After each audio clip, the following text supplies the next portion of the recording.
people. Hey, I can't see your comments just yet because I'm over here getting the steam bending ready. But I can see how many people are in there. Let me get y'all up in the box so I could, I'll have to bend over to talk to y'all.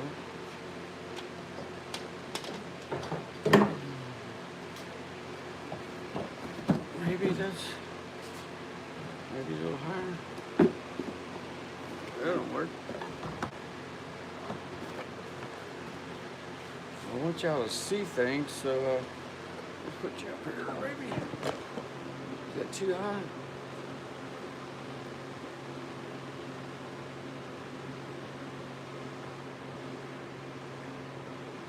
That's too high.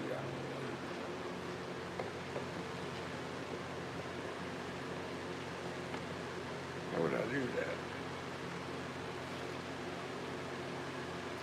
It's a pretty good shot right there. And I'm going to be over here, so yeah. Okay, so yeah. I can talk to everybody from over there. How is everybody doing there? As the room is people coming in, and even if people don't come in, people watch these things later. Thanks for all the support, man. Y'all been kicking the ESTY account. Y'all been making it happen over there. I appreciate all the steam bend today. We are gonna steam bend, but I gotta get ready, man.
Alright, folks, yeah. Okay, steam bending is today. Where's my clothes?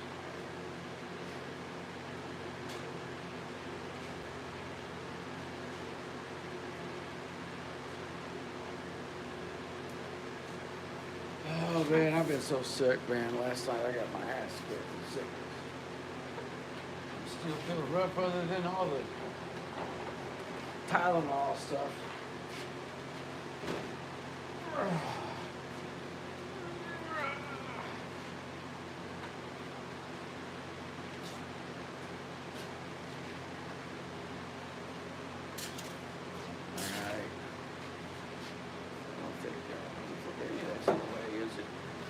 Can y'all even see that part right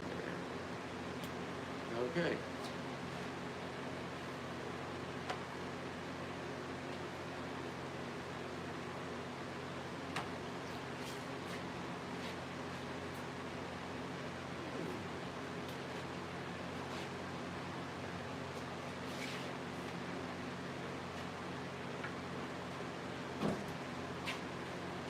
Maybe I should wait for a couple people to get in here before I start.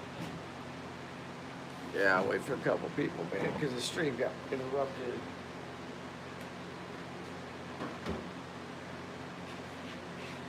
Go fill this up.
steam bending requires water.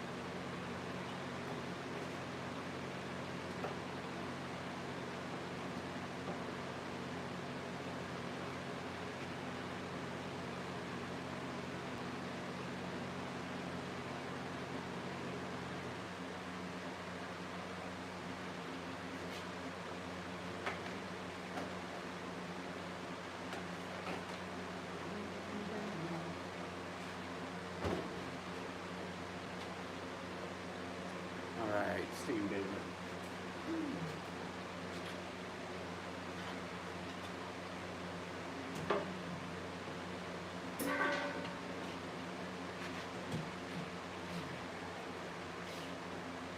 Alright, so what we've done so far is we've filled the water up and plugged it in.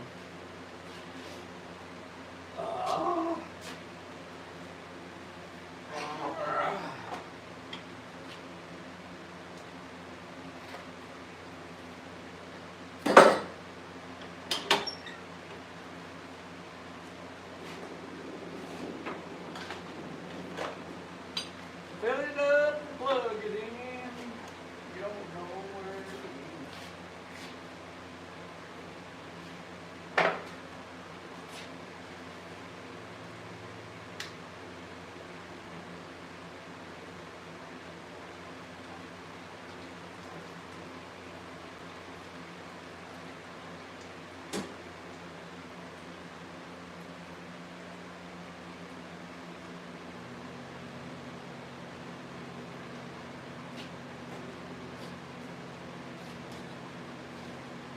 This person is crazy,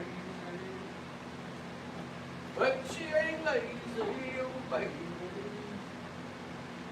oh baby, baby.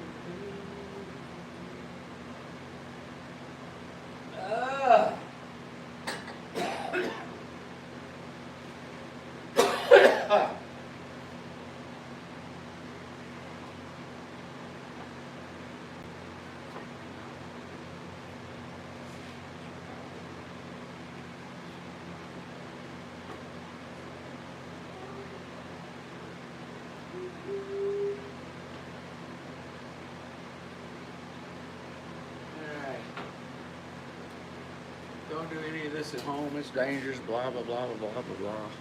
Don't ever try anything I do. This is all dangerous. Very hot. Scorn you, hurt you. Don't do it. Now we got to put this thermometer in here.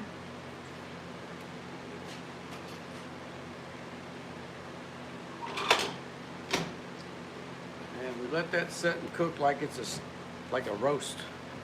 It's got to get up to 200 degrees at least. Without pressure. I don't pressurize anything steam bending. It's dangerous. It'll blow up on you, hurt you, and scald you, and blind you. Don't never do it, man. It's dangerous. So this is a non-pressurized system. We're simply cooking that stuff in steam. As you can tell, I had a good time this weekend, but I think I got a head cold from it.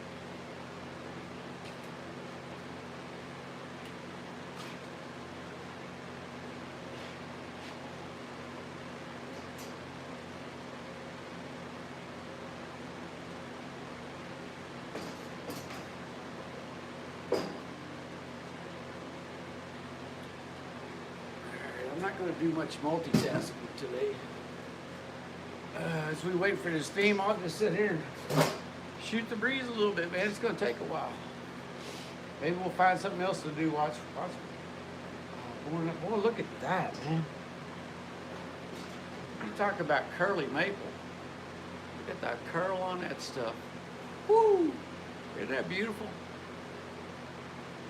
Man, look at that. That strip left over from making resonators. Our resonators had this kind of curl. And so I cut them up and I use them for what's called sticking. Sticking is when you stack wet lumber and you put these in between them to keep it an inch apart as you stack it up in the air. That's called sticking or stickering.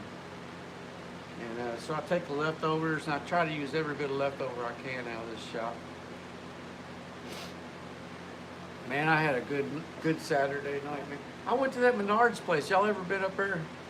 That thing's got everything. I mean, it's almost like Rural King. It's like Rural King without critters. I like Rural King because of the critters in there, the little ducks and the chickens. I think they're pretty cool, man. Man, I can tell I'm hurting my eyeballs. They're all squinting and stuff. Oh, man.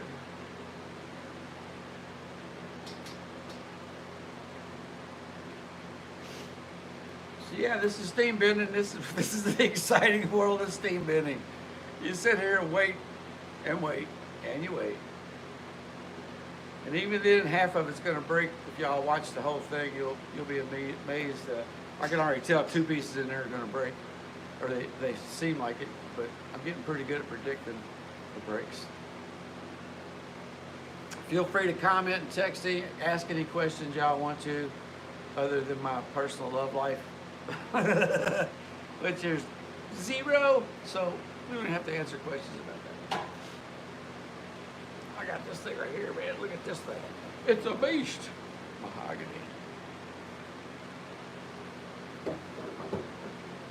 Oh, man.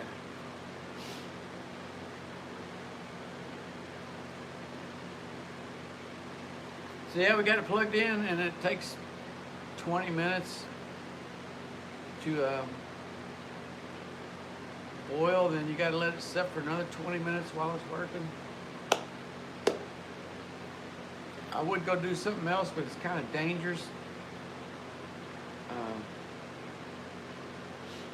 I want to show y'all something though, man. This is cool. This is a bell. It's pretty badass. My cousin's kid bought this bell from me, and it's sitting down here waiting for him to pick it up. This bell was on the first fire department fire truck in Pleasure Ridge Park, Kentucky. It says up here, I don't know if y'all can see it, but PRP Fire Department, Kentucky. But it also has the name of a boat on it. Boat KNOVE. So what this was this was an old, my grandfather's worked on a barge. He was a barge captain, whatever you call that, a boathouse captain. He drove a barge around for Cosmosdale and stuff. And this was on one of their boats. And one of their tugboats, tugboat captain. That's what he was, tugboat captain. So, the PRP was a new town back then in the 2030s, and they didn't have a fire department. And from what I understand,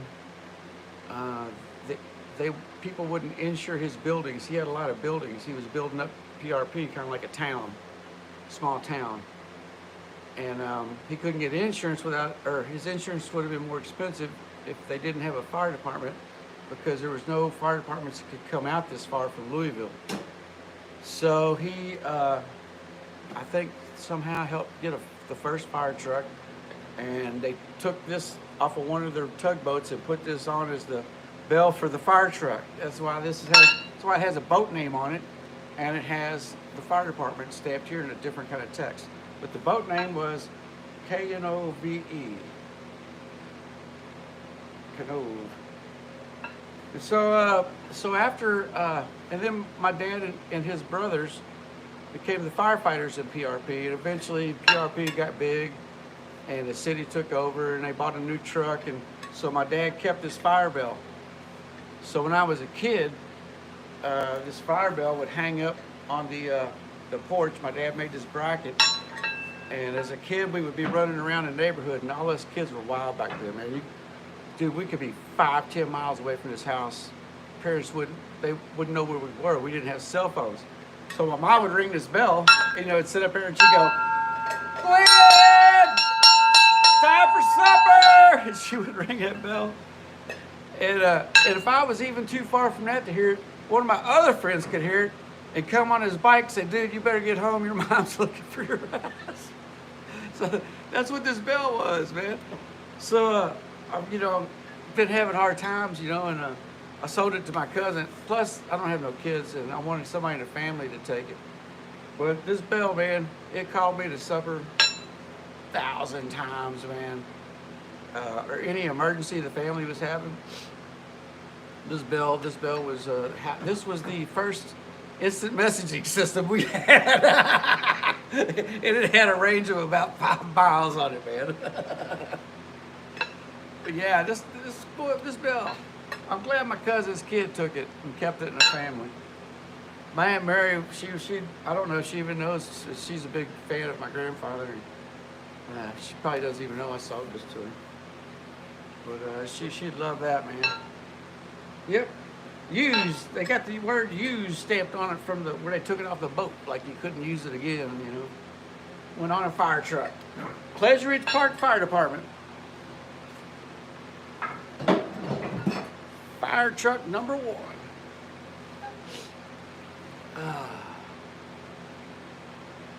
Such a slow thing to do, to sit here and wait and steam bin.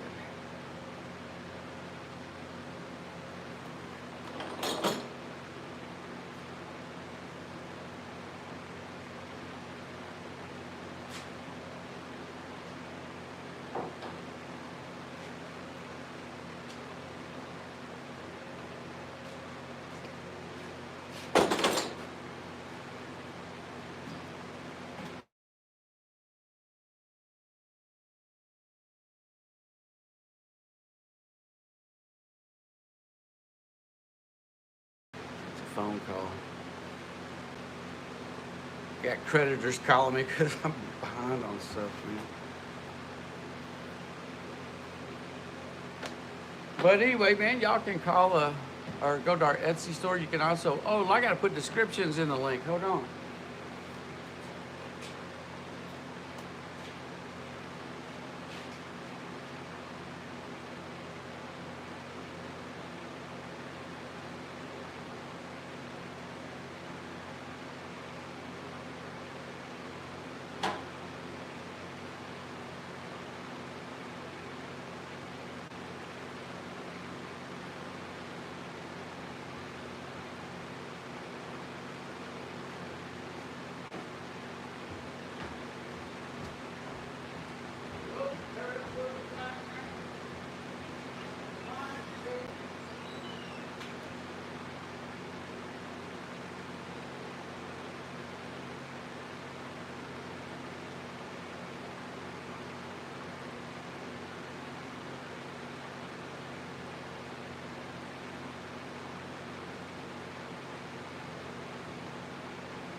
All right, the descriptions are in the link.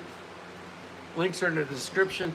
If y'all watch this later, you can click on the Etsy ad and click on the donation link. Anything y'all want, man, help out. If you're looking for any of these products, they're at the Sullivan Banjo Company in Alabama. That's who buys everything I make, and I make a lot of stuff for it, guys.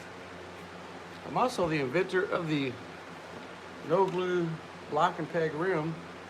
I make these. If you go to our website at thebanjosrus.com, I make these on order, so it takes a couple weeks to get them made, but because you can't really let them sit around, they might warp or get hurt or damaged.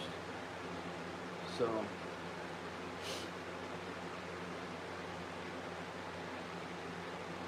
yep, just sitting there waiting for the water to boil, running my mouth. Yep. Talked to some people this weekend. Told me to get a haircut. Told me I needed new blue jeans. I haven't been blue jeans shopping in decades. I just ordered mine off of Amazon. So, anyway, I would like to support Ireland today, man. Ireland's having a problem where immigrants have came in and murdered and stabbed and raped kids. And man, it's pretty sad. And they're pissed off, man. They're burning shit down over there. I support them fighting for protection. I think governments should do a better job at educating people when they come into the country. Here's a good example, man. I knew some people from Mexico that came to America, and because they got no education or the government didn't explain things to them, they were getting ripped off left and right. I mean, people figured out that they couldn't speak English. So it seems like if I was the government, I would have some kind of classes for them, maybe. I don't know. It's like, it feels like if you want to help them, it seems like you're not helping them if you're just dumping them somewhere. Whether it be Texas or New York or Ireland, seems like you should have something to make sure that these bad things don't happen, because the culture shock is immense from the Middle East to a civilized nation. I've been there and on humanitarian missions with the C-130s, and man, it's a whole different world. So when they come here, they're still thinking their concepts that they grew up with are the same everywhere, and they're not. You might have grew up somewhere where there was no law and order, and you think you can do things, but you can't do it here in America. There's also the shopping thing. In some other countries I've been to, you can barter at the counter. So some people from other countries come here and don't know that in America, our price is the price. Like, you can't change it at the counter. You can't get up there. You might at a car lot if you're buying a car or a used car or something, or you might think you are, but you're not. But they get up to a counter and they'll start fighting with the cashier, not realizing that the cashier don't own the store. Oh, no, they're not. Most of it is not. Most of it is lawless, dude. It is lawless. I've been to places, dude, where they use machetes just to hack people. Hell, part of the reason I went over there was to evacuate people that had been machete attacked. Hundreds and hundreds and hundreds of them. Putting them in planes, taking them to Germany, places where they can get sewed up from where their limbs have been hacked off. Because somebody didn't look like the other people. Like over here, we have a similar problem with racism, so to speak, where like somebody from a different color doesn't like somebody, so to speak. Over there, they look the same to me, but they know the difference between them and whoever they don't like, and they go after each other, dude. There is a lot of nice places in the Middle East. There's a lot of places that tried in the Middle East to get it civilized. Other countries come in and take their resources and screw it all up for hundreds and hundreds of years. All the way from like Hitler going down there for the oil, just decimating the hierarchy. And then when World War II's over, the people that were able to build and make things better were gone. It's sad. The whole thing's sad. And so there's a culture shock between here and there. And unless you've been there, you don't know. But if you go over there, you'll find out. You'll also find out why you don't shake people's hands over there, for simple reasons like there's no toilet paper. So they don't shake hands when they greet. Not because they're uncivilized, but just no toilet paper. So, you know, I'm sure cities do, but like Afghanistan, dude. There ain't no trees in Afghanistan, man, and they can't get crap from the world. All they gets crapped on. I'm sorry, but I think the world could do a lot better helping all them countries instead of blowing them all up. I think that they should build them up and make them nice. It's good to see Sheldon here, though, man. I can't see how many people's here. I'm not next to my computer. So, I'm glad to see you, Dragon, man. That's pretty awesome. I got a head cold, dude. I've been like, I had a good time Saturday night, though, man. I slept all day yesterday. I got a haircut. Look at his haircut. I like it. She was like, you need one of those glue-on wigs up here. So we're just waiting for the steam bin.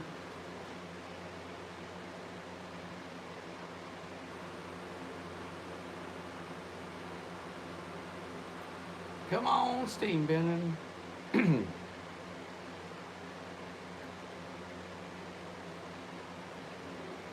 Uh-oh, here's somebody outside.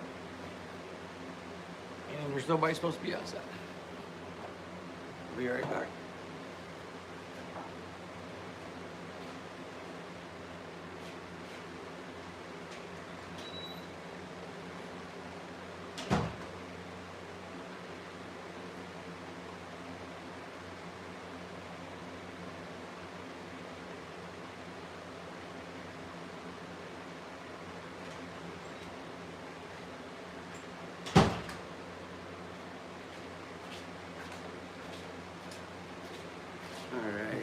Nobody's out there. It was a gasoline. Somebody pumped out of gas. Another person put gas in her car. Waiting.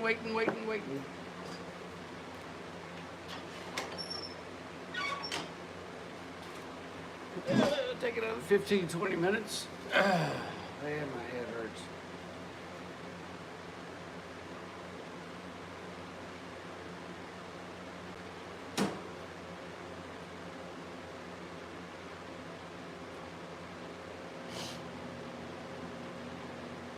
I've been going through the craziest emotions, man. I've been having good times and bad times. I sure do like working on all these steam bin things. I just wish it paid more. I think I make $3-4 an hour.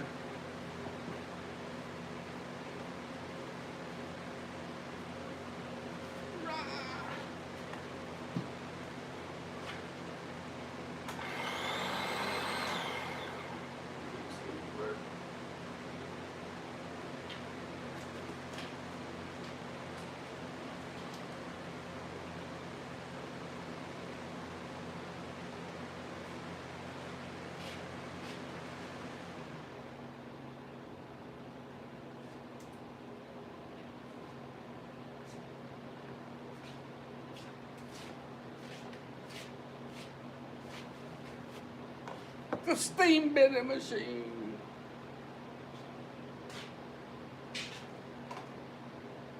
I love you, baby. You never did me wrong. You've always been there for me. She never breaks down. Very few things in your life can do that. Doesn't talk back to me. Doesn't tell me I can't go out, can't stay home. I think I'm gonna roll it out to dinner one day and buy it a dinner. I bought my steam machine a dinner one day. One day I bought me a steam machine with dinner. It's dinner, it's dinner, it's dinner. It's a lot of dinner.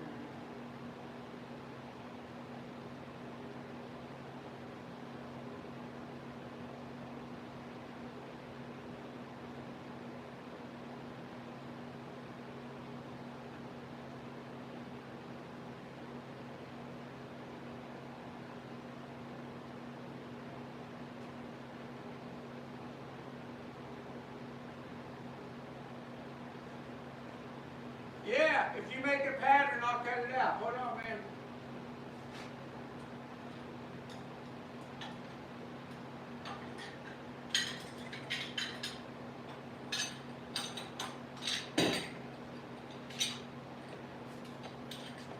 Yeah, Dragon, you make a pattern, buddy, I'll cut that stuff out of there, man. You ought to sell them, and then just get me to make them for you. Like you get your own ESTY account or something, man. And then just have me cut them out for like $1 or whatever it costs. I think it probably doesn't cost but $1 to make one, I bet. I mean, let me look at it first, you know. That's kind of what I like to do. I like to make things and other people sell them.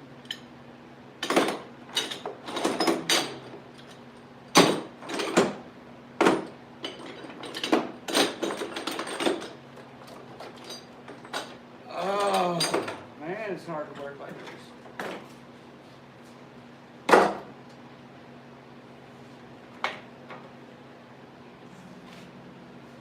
So yeah, man.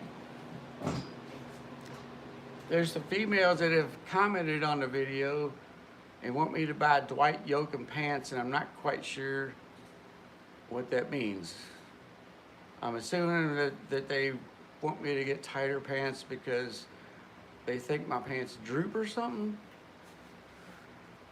Like a rap star, like they hang down to my knees or something.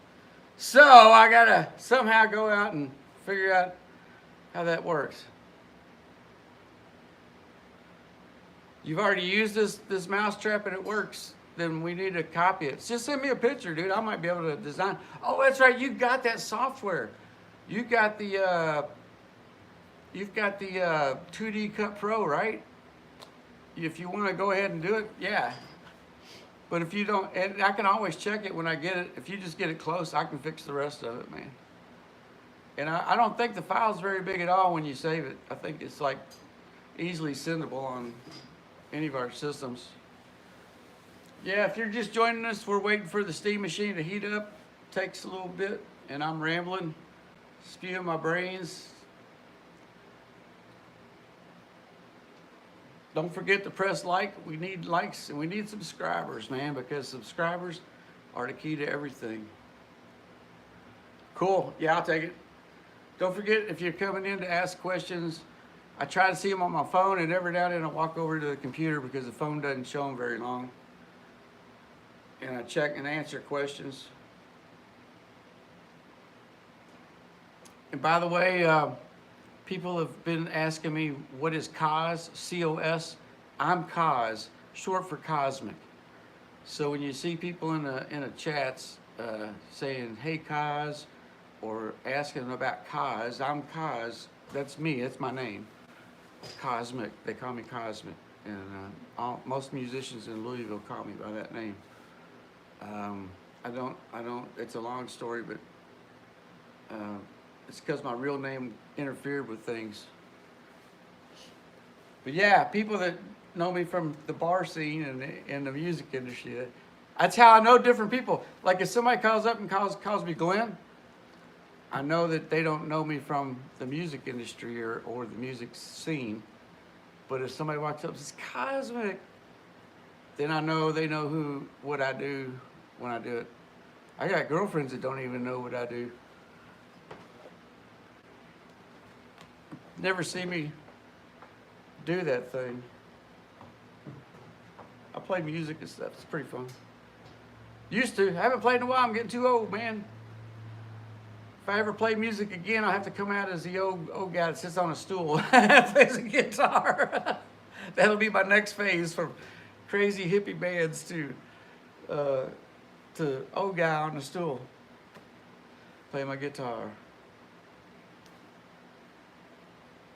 Old Curtis was a black man.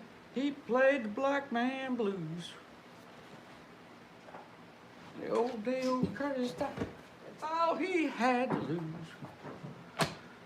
Whew, man, this flu medicine makes you dopey, man. Woo! It's like drinking or something.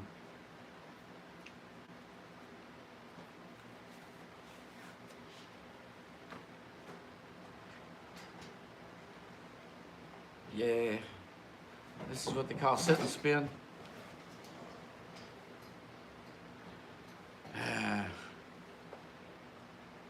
Hey, I'm facing that direction. I should be facing this direction. Yeah, I built you a mouse trap, dude. You should put them on eBay. We can make them a little bit different than the one you got so you don't get sued, or to put a design on it. I got 3D carving, dude. I could even carve a dragon on the top of it, man. All you gotta do is like, just look up, I think they're called SLT files on the internet of something that you would like on it. And that way you won't get sued because yours has a dragon or something. Yeah, just tell me something to make it just a little personalized. That prevents copyright people from calling me and crawling up my butt. Personalizing something pretty much eliminates copyrights. Yeah, but don't forget about the SLT files, because now that I have acquired the 3D software through a massive donation. Oh my God, I can't believe somebody did that. It's so freaking awesome. Changes the whole company now. But I can carve in 3D. I can make 3D sculptures. You can download an SLT file and I can place it onto an object. If it can be placed, like there are limitations to 3D carving. For example, I can't carve completely all the way around yet. I do have a 4th axis machine, but it's not hooked up that way. It's only hooked up as 3 axes. And plus, I don't know how big of a piece I can actually carve in three dimension, as far as like all the way around it. But I can carve in 3 dimensions on a flat surface and make sculptures and things. You can make 2 different ones and then put them together as a 3D. Make a left side and a right side, and when you put them together, they're a complete thing. That's pretty bad. One day I want to get a 3D printer as well as all this stuff we have here. I got to get a laser machine next though, because I'm getting ready to make banjos that are kits. Yeah, relief carvings. Yeah, relief carvings basically it. I have the Aspire. You've got the 2D Pro. I have the same company, but I got the full version, the full-blown version. We're making necks now.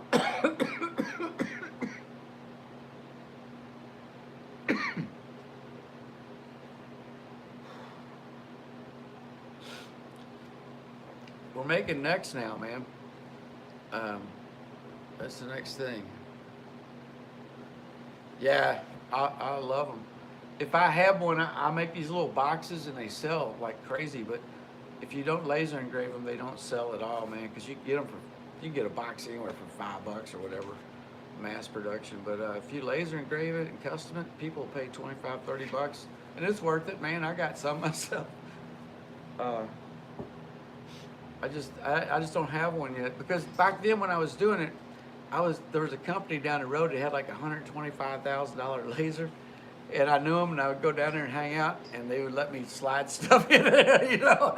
I'd get these lasers, these awesome laser boxes, man. And ever since then, I think I want one, but I don't have 125 grand. So now they're down to about, I think a really good one's about 5,000 now. And I've seen some $100 ones that look impressive, but with the $100 versions, you don't get any of the safety stuff. Like all that smoke's deadly. Not just India, everywhere, dude. Like China, India, because if you mass produce them, you can make them dirt cheap. And let's say you got like a cabinet factory, right? And you're making all these cabinets out of wood. And then all that wood's going out to a pile, and then you got to pay to get rid of that pile. So rather than do that, you just add a little box factory to the end of your lumber company, and all that stuff that scrap goes right into the tiny box making company, and then the scrap pile is real small after that when you're on an industrial scale. And even if you're not making profit off the box, you're making money from not having to dispose of all that scrap wood. So we can't beat that. But what you can beat is the customization. You know, you can make your own little box and customize it. You can also make like super fancy boxes, but you end up spending so much time that it's hard to justify that. You'd have to be like some kind of famous artist maybe and charge a lot of money for a super fancy box. But yeah, I like a laser, man. I'd like to get a laser and get all that going. Oh, there's that piece of. Oh, that's that piece of wood I was looking for.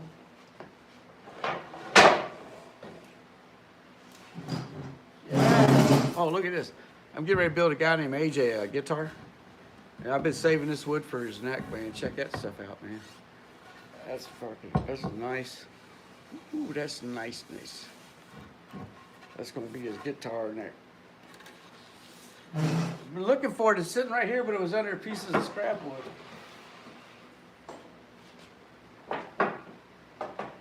Man. Come on, machine. I can smell it, so it's starting to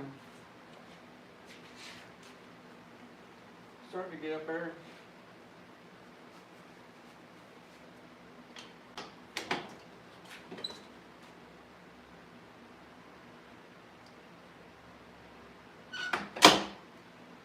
Almost there. We got a little bit to go.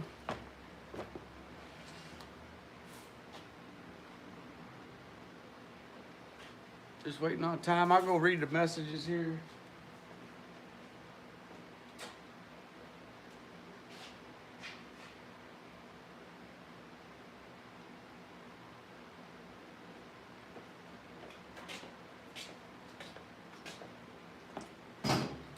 Yeah.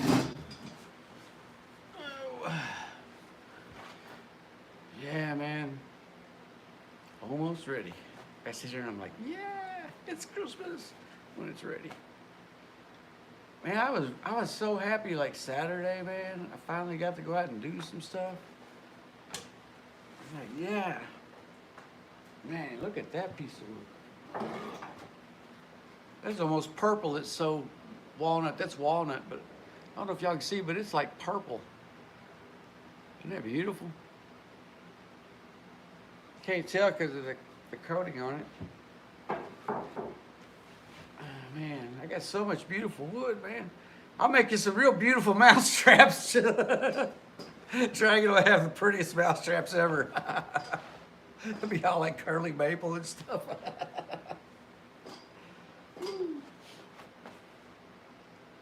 All right.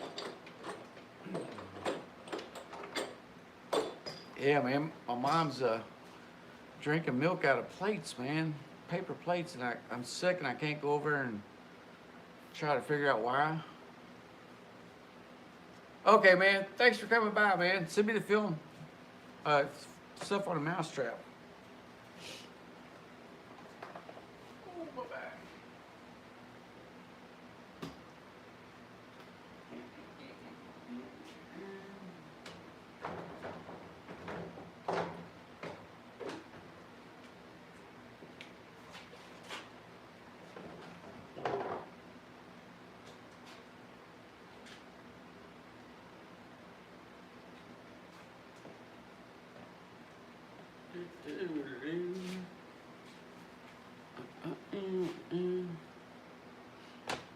Yeah, look on the description, click a link, help us out if you can. We're just waiting on the old steam machine to heat up and do its steamaroo thing. Got a few minutes here. Even after it heats up, it's gonna take 20 minutes, so if anybody wants to come back or just hang out, that's what we're doing. We're waiting on that thing.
everybody's out. Good. Yes, sir. Ooh.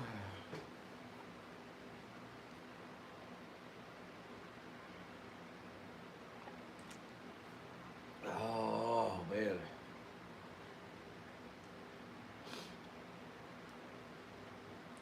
Still waiting for the steam to get hot. As soon as it gets up to 200, we set a timer.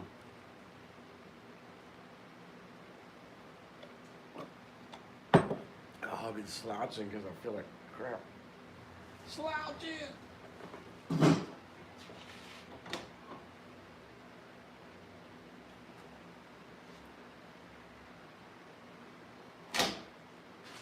See, about 4 or 5 more minutes. 4 or 5 more minutes, man. All we're waiting on. And then the steam machine will be in action. It's a great American steam machine because it's just what it is. It's great. It's all American.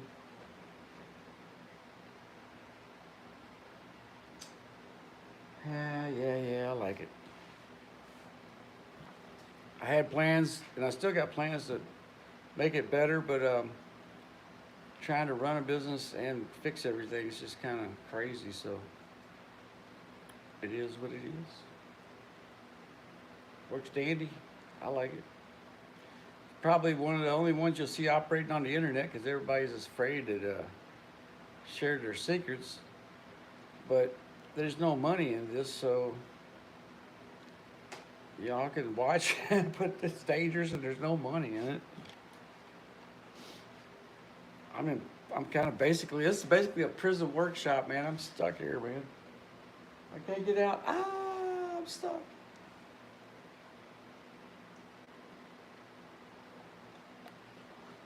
Sure's a lot of fun gadgets, though, man. If you're gonna be stuck in a place, it's not a bad place to be stuck in.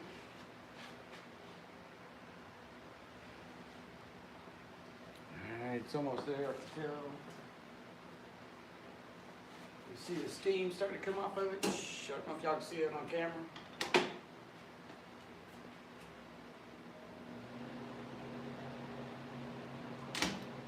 Yeah, now it's ready, baby. It's up to temperature. We're gonna start here in a minute. Let's see, I have to mark down what time it is.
All right, we set the timer and it's cooking.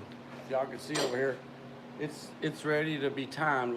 What that means is, once it reaches a certain temperature, like heating up your oven, gets up to 350 degrees, which this is not.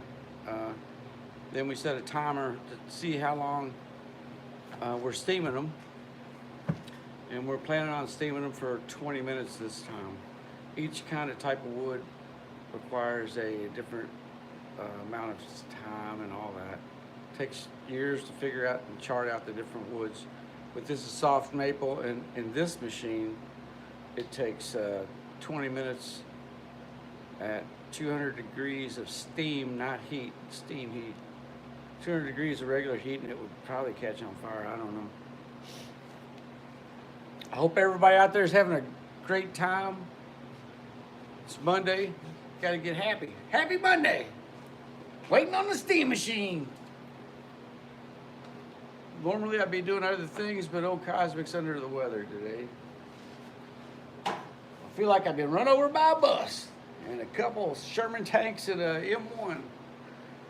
Matter of fact, I can't stand up straight for some reason. Look out the window, see who's out there. Check on my mom. I don't see her. That means she's probably in the back. Go check on the back back of the house later. So it's up to 200 degrees, and we got the timer set over here. Go check on it in a minute.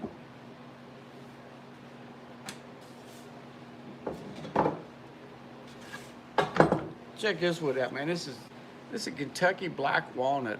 Isn't that just gorgeous walnut? So beautiful. And it's not even sanded. This is rough. If you sanded that, shoo, it'd be just like a chocolate bar. Be all chocolatey wood. Yeah. Dynamite.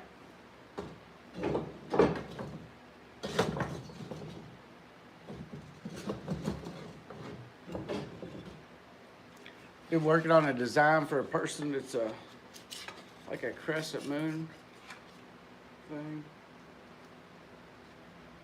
With all the scrap stuff we got here.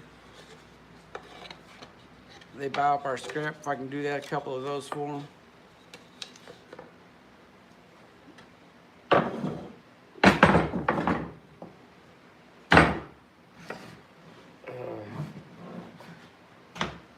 Make kits here. Make kits out of all kinds of wood. Look at that cherry, man. It's cherry. Woo, cherry. If you've ever been to a cigar store, this is what it smells like. It smells like a tobacco box.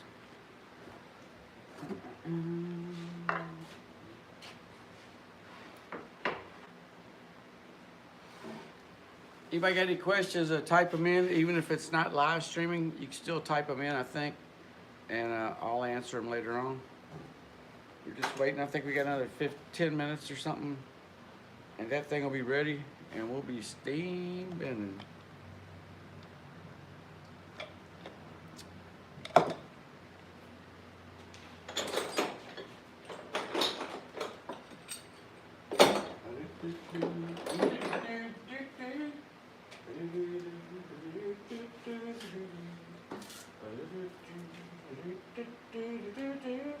Let the blues just fall, you're wasting your time.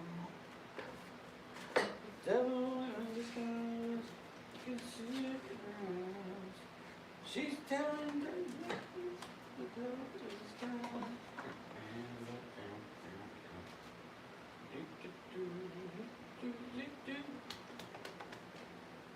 If y'all are bluegrass fans out there, please type in, you know, hey, you love bluegrass or something in the comments. Bluegrass is my favorite music. I've been lucky enough in my life to play with just about every famous bluegrass star there was in the 70s and 80s. And man, I had a blast. It was like a storybook adventure for decades. Never ended. Just kept going and going.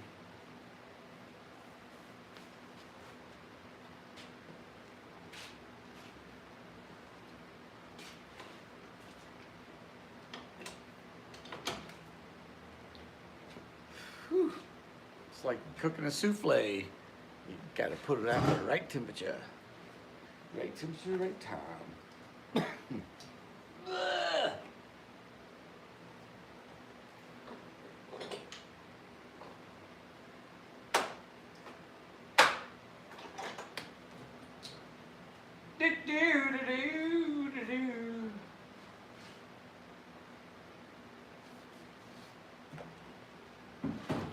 Come on, Mr. Steam Machine.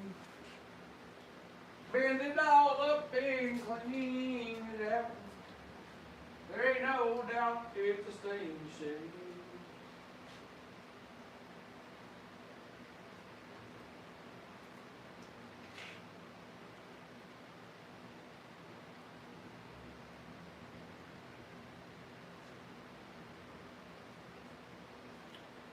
It's a steam machine. It likes to build things with steam. It's a steam machine. If you know what I mean. It goes round and round. Turns things into a wooden crown.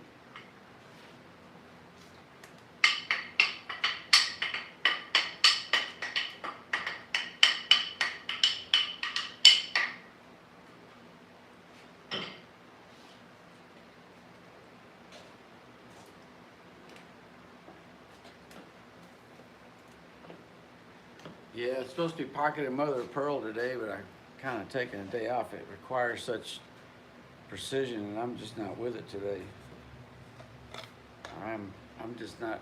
My brain's just not functioning because cold medicine. So I'm going to skip the mother of pearl for today, and steam bin. It's freaking freezing, and this heats up the building. One day, man, I want to get a building where I could put like a wood stove and then boil the water from the wood, and that way to heat the whole building in the wintertime. And you know, it'd be cool to take a company like this and put it in like Dollywood, where people can actually see like the steam binning and then use the wood to boil the water and show how it's all done. Like, you really don't need any electricity to do this if you don't want to, but it's tough on your body. I've been using it as exercise. I was in a bad car wreck 4 or 5 years ago. I'm just now getting to where I can walk again. And they did some major surgery on my leg. My leg was all messed up. Had them braces on it like Forrest Gump did for about, I don't know, almost a year, 9 months maybe. Wasn't ever supposed to walk again right. And then they did some surgery. They just figured out how to do for football players, stem cell surgery. And I've been walking ever since, but it takes a while. Like it takes a while to get used to that, and walking without pain. And so I guess maybe the last couple months, doing all the exercises they show you at nighttime when I'm sitting around, and the stuff they show you in therapy, and it's take a while. Sometimes though, man, when I turn wrong and I hit it wrong, oh man, it's like somebody ripped my leg off or something. But most of the time now, it's not like that. Without pills, I don't take any pain medicine. I don't like pills. Pain pills make me sick. About the worst I can do is NyQuil, and that's for my head. And even that stuff kind of makes me goofy. I don't like to work machinery when I'm on it. I don't cut wood when I'm on it, because you can cut your hand off or something like that shit. Whew. Ugh. This doesn't feel like COVID though. I've had COVID twice, man. This is a head COVID.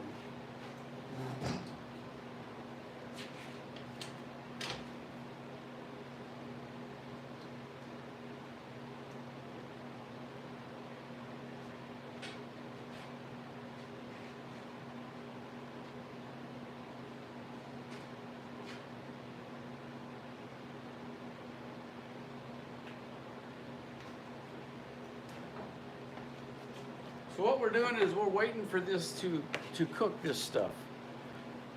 I don't know if y'all can tell, but on this steam machine, it's slanted, it's tilted a little bit. But what that does is that let the steam come in, if I can get my finger down here, and then it slowly travels up around the wood and exits up here around a flap. You see the steam coming up? I don't know if y'all can see it, but there's steam coming up. So we're not pressurizing this tube. This tube is not pressurized. People pressurize them. I don't know anything. I wouldn't do it myself. Pressurized steam is the most dangerous thing you can do, because it hurts, it kills, and it blinds. So we don't pressurize nothing here. Don't do what I do though, because I do crazy stuff. And it just naturally goes through there. Now there's a flap on the end that kind of keeps it in a little bit, but no pressure.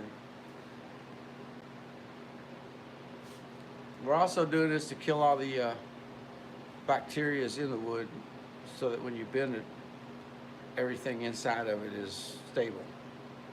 Nothing else is growing, moving, eating, chomping down, termites, whatever. You know, ends it.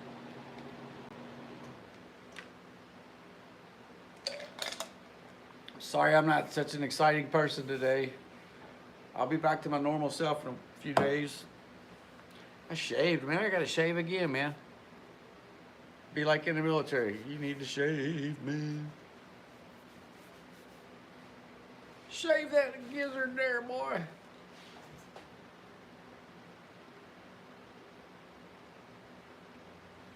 Oh, this is such an exciting thing to do.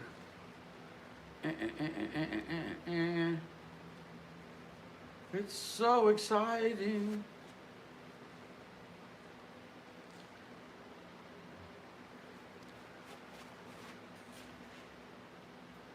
And that's why I lie on my shelf.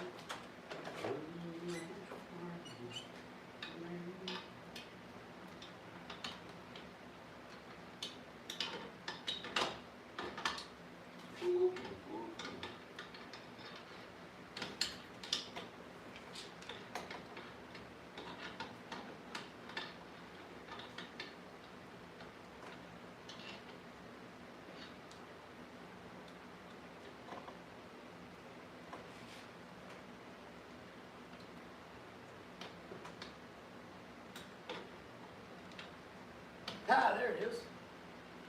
That's what I want. That one's up first. We're gonna pull that one out first and steam bend it around. By the way, the show is not PG. I am a salty character, so if you're watching this video and you don't like me accidentally cussing when I burn my hand or something, you might want to mute the channel or something. I don't know. But yeah. And yeah. Oh, come on, baby. What do I do? Scooby-Doo-Doo. I'm waiting on my mom's nurses. Usually they call by now and they're going to come by and see her, but haven't heard nothing yet. So just kind of look over her and check every now and then, make sure she's all right. I'm afraid I give her my head cold, man. Don't want to do that.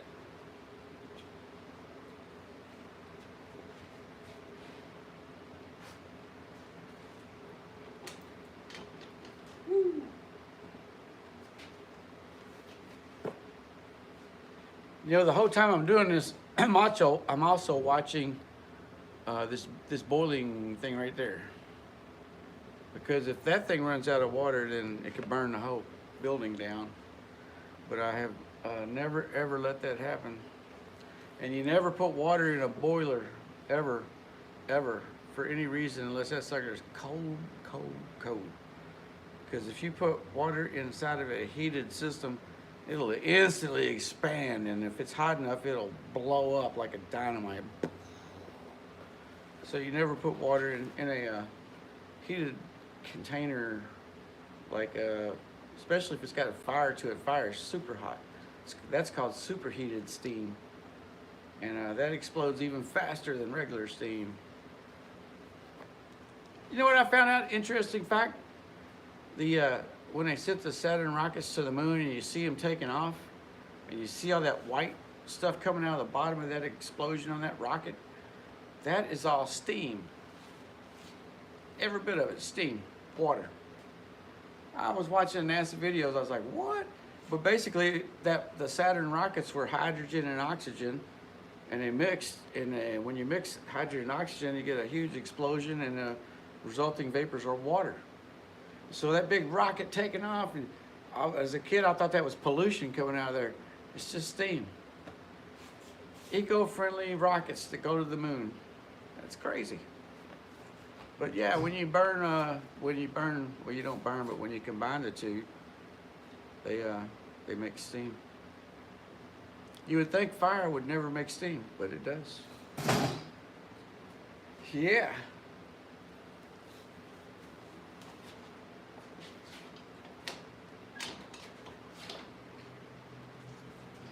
Just remember this.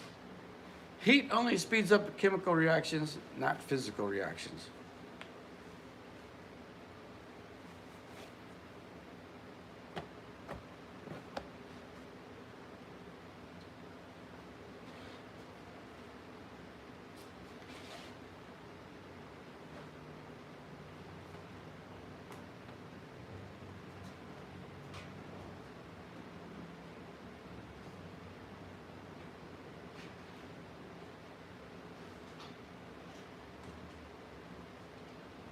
All right, we have reached the time. It is now time to steam bend. Make sure the camera can see all this.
Very hot.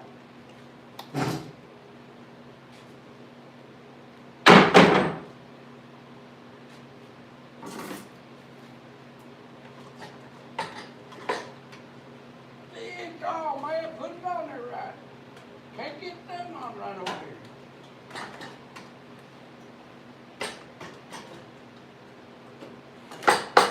When the chickens come and get you, they'll take you to outer space. The chickens are coming to make you miserable. They'll say mean things to your face. I'm avoiding YouTube copyrights by making up my own songs as I go along. The chickens are coming to come every day. Chickens are coming every way. Yeah, mule, ha! Get on there. Yeah, ho, mule, ho. Yeah.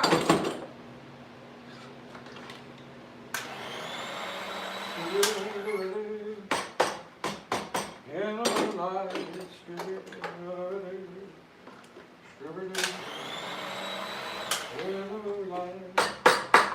this is how we do it in Kentucky.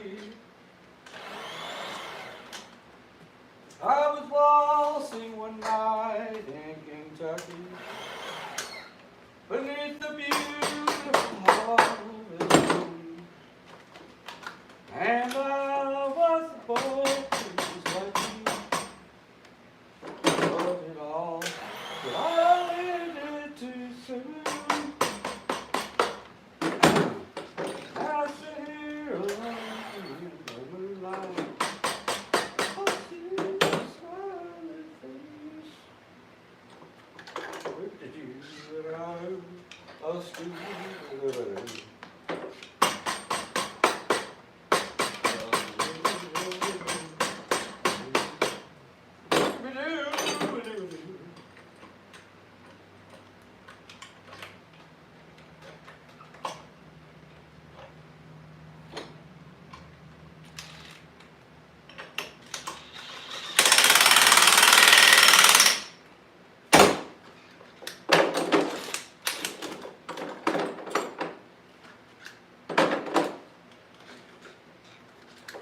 Man, you do that for a year, taking these off, you can squeeze somebody's hand when you're shaking their hand. It scares the shit out of them. You're like, hey! They're like, ah!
All over the store.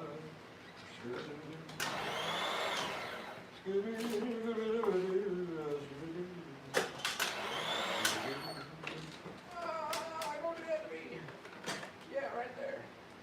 Right there! Hey, up, right there. Yeah, mule, yeah!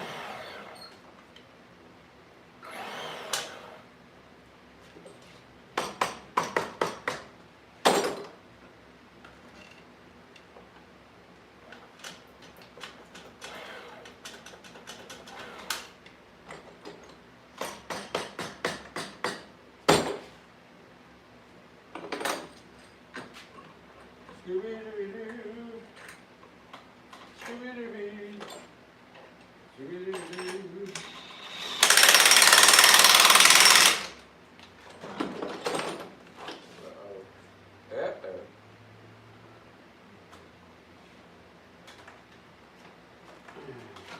Ow! Dang, damn it.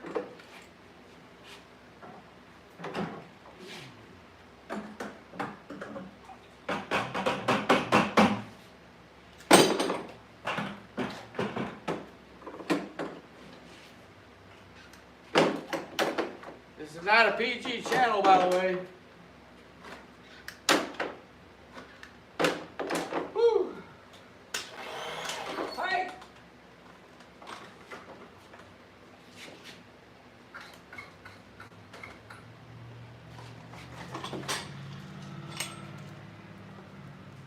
No,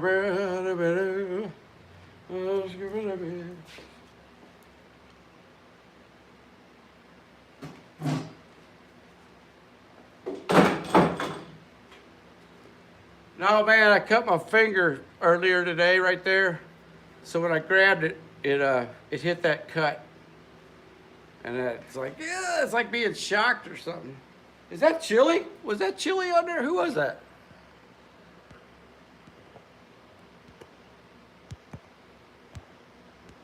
I can't get your name up, man. Hold on.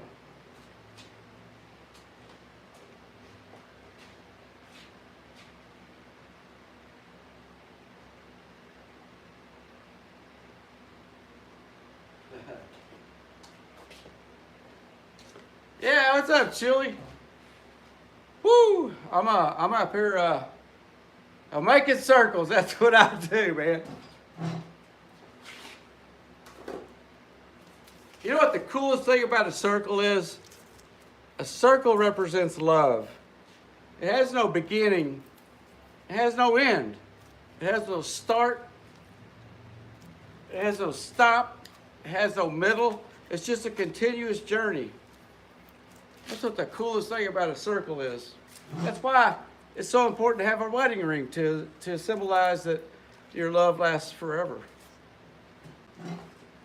But don't ever get married. It's a trap, man. It's a trap.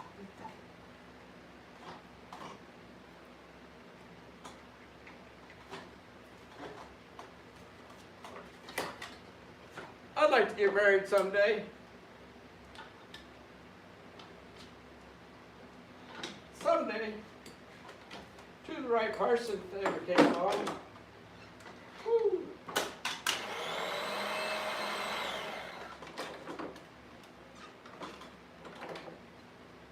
I'm making circles, circles all day.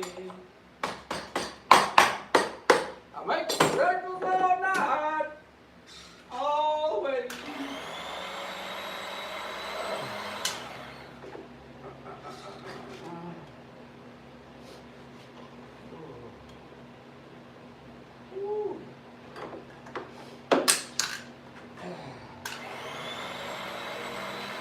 Circles all day and night.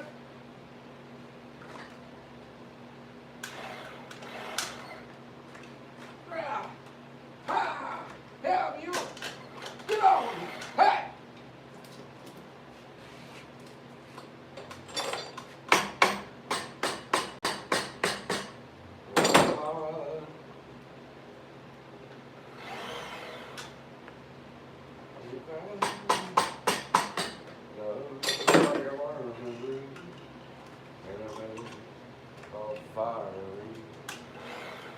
I fell for you like a child. I fell into a burning fire.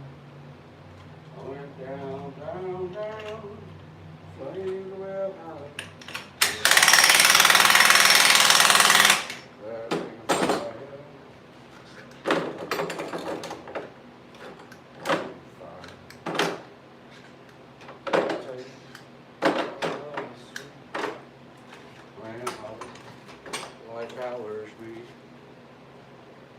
I fell for you like a child.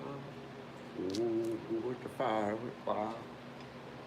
I fell into the burning ring of fire. I went down, down, down, flames went high. It burned, burned, burned. Let me fire. Let me fire. Let me fire.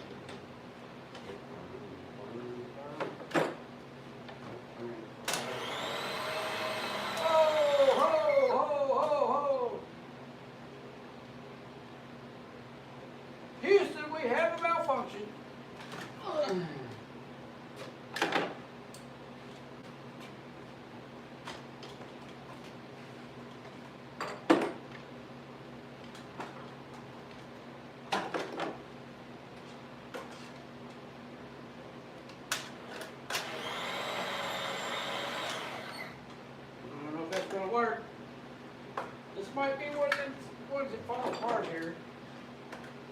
Be lucky if you get it. Woo, ah, there it goes.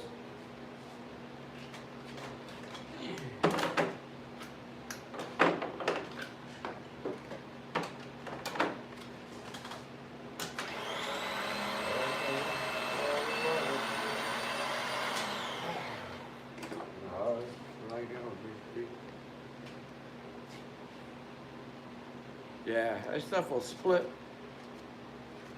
Oh. Yeah. You know, some people are like, hey, if you had a metal strapping, it wouldn't do that. I'm like, dude, if it does that, I don't want it on a banjo. I don't want to put a strap on something and it's got that about a, you know, like that, and you don't even see it. So if it breaks, I want it to break here. I don't want no metal shielding to protect it. Because if you ever play banjo like I have, you'll know that miniature cracks like that called buzzes and weird things in instruments to where you're like, you know something's wrong and it doesn't just sound right. That's why. So I don't use a metal strap because I want it to break if it's going to break here. I don't want it forced to just to save a piece.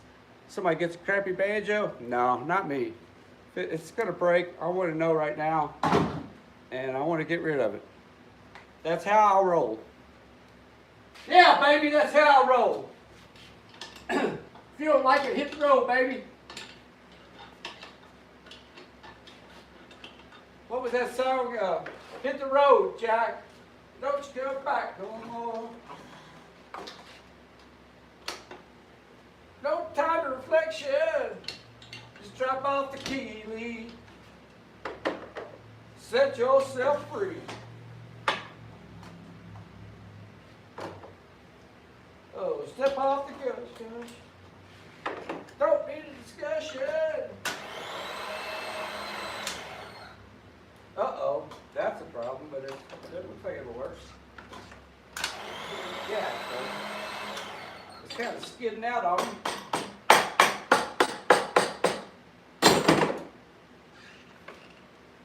I love you, baby.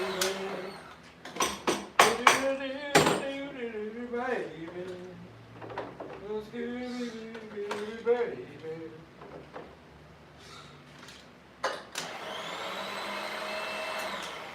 And right there might split because I can see it, you guys can't, but it might. We'll find out here.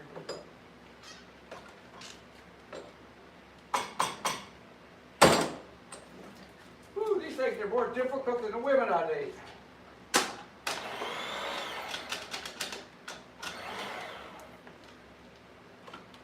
Oh, I don't want to date. I don't want to be your friend.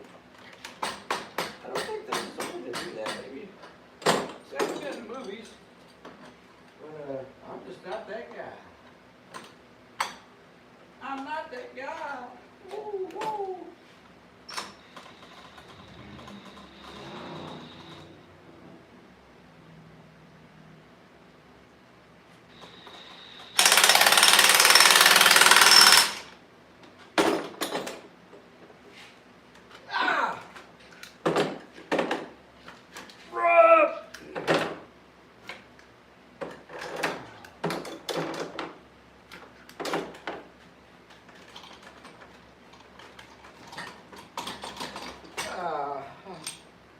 Uh-oh. I don't like that. I'm going to try to clamp that. It's kind of goofy looking.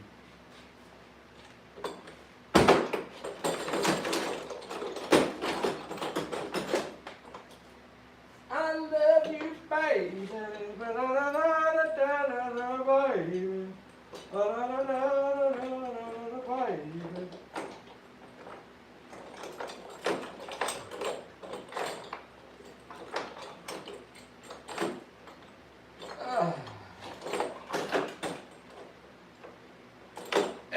Took it out, but when I take it off of here, if it don't look that good, I'll throw this one away too, man.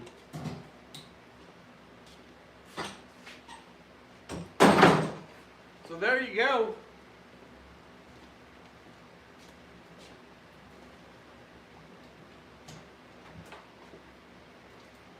All 6 pieces done. Or if one of them broke,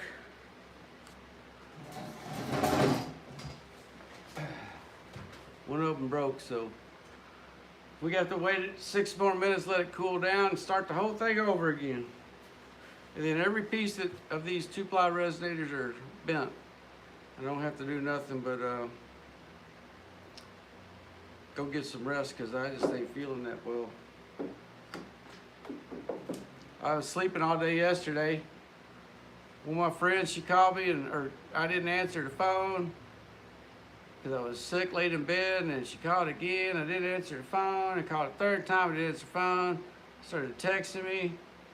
By the time I got out of bed to look at them, man, it went from, you're my friend, to, I can't believe you would do this to me just because I got a boyfriend. You're not going to talk to me no more. And I'm like, well, Jay, boy, I'm sick, man. What do you mean? So, yeah, it's crazy.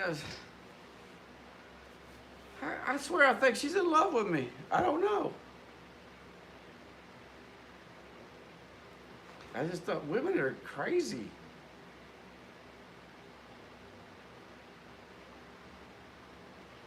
So yeah, we gotta let the boiler cool down. You can't put water in a hot boiler.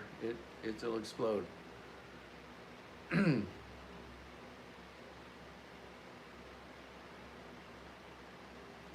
Yeah. Text me all mean stuff, man. Mean text. Saying all mean stuff to me like I was a mean guy. I'm not a mean guy.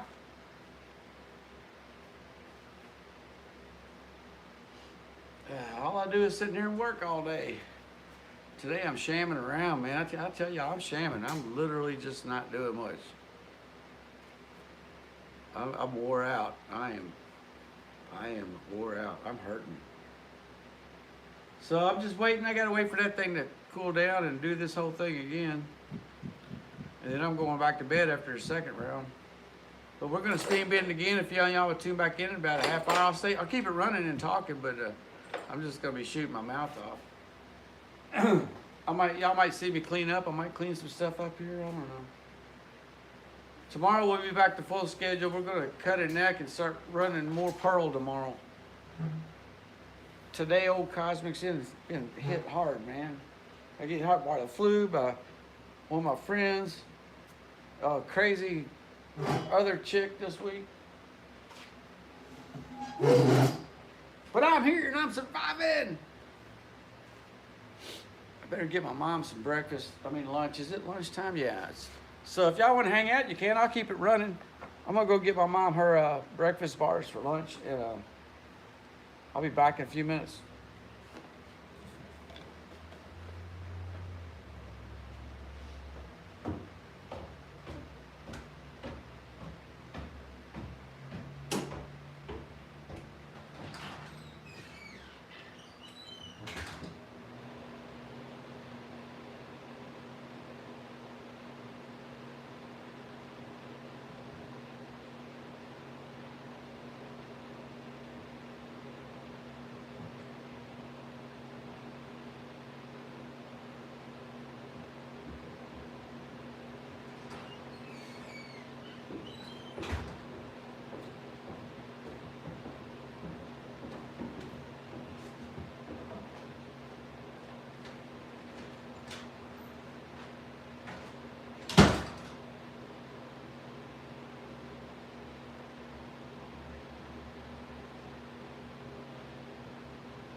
wait about 3-4 more minutes before I put any water in that thing.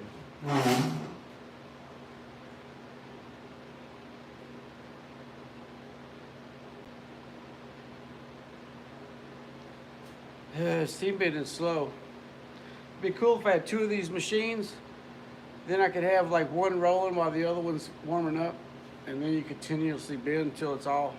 But it takes up so much room. I'm limited. I got a 26 by 26 here, and I ain't got room to do what I'm doing.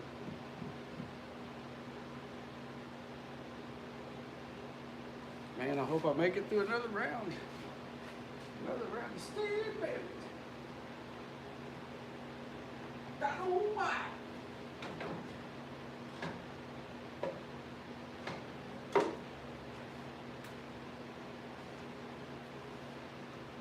I'll light some incense, man. Steam bending kind of stinks.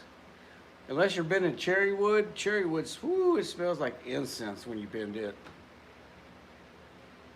When I bend ash, ash smells like burnt wood.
Okay, Chili, I read your comment. Yeah, I'll save it.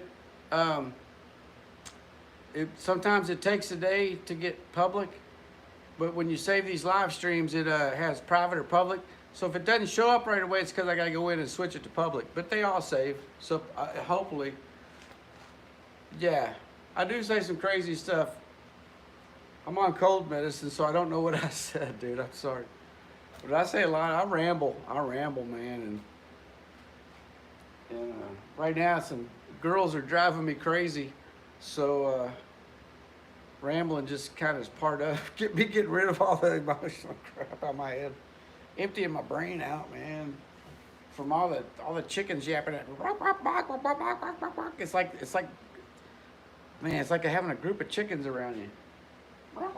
One gets mad, it's like, it kind of spreads the other one.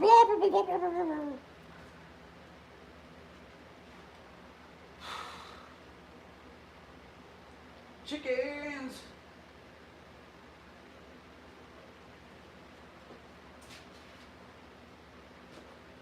It still feels a little bit too hot to add water.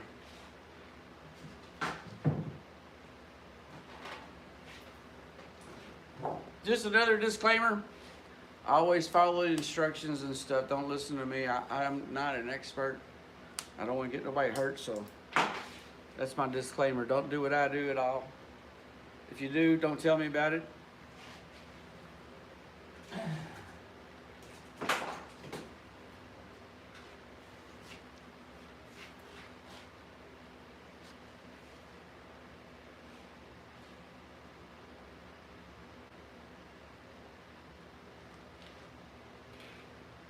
TV dinner.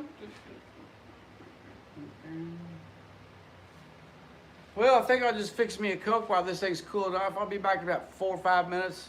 I'll fix a Coca-Cola and a Pepsi, whatever it is, and we'll do this all again. So this time it'll be faster because the water's pretty much hot already.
let me open up this gate for the doctor lady.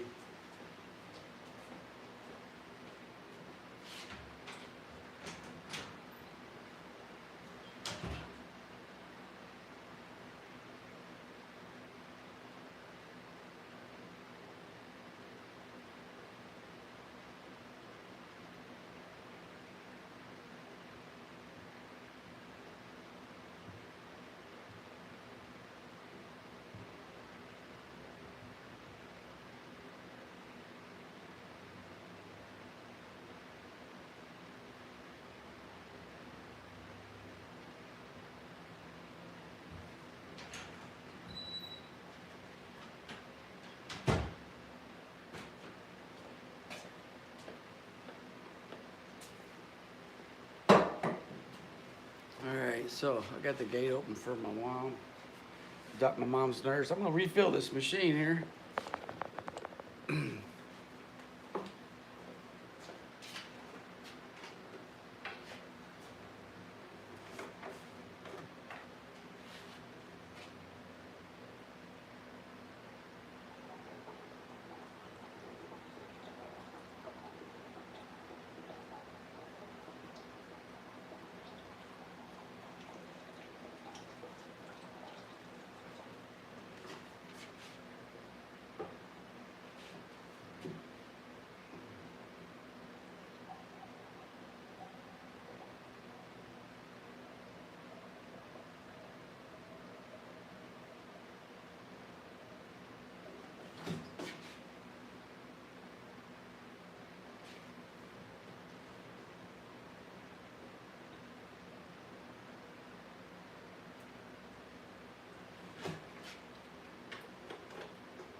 Righty then. The machine is filled up. Waiting on my mom's nurse.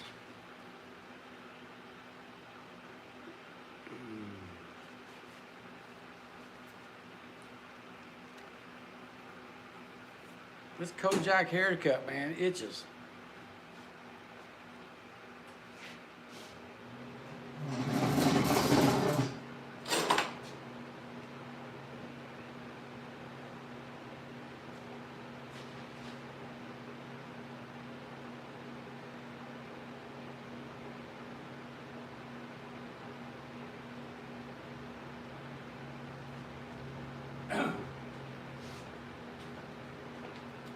Okay, Chili, circles I'm making now are the resonators of a banjo. It's the back of the banjo. It's the back that has a curved wood back on it. That's what I'm making right now. That's what those are at the bottom rack there. They're bigger than the top ones. The top ones are made for banjos, snare drums, and tambourines. And the bottom ones only fit, these down here only fit resonators of banjos. So, so far that's the only thing people have me bend. I'd like to one day to find other products I could bend for people, maybe chairs. I don't know. It's a fun thing. It doesn't pay anything though. It's a sad thing. Basically, I make a little bit of money to stay here and take care of my mom. $3-4 an hour. That's why I thought it'd be cool if you put it at a theme park, like a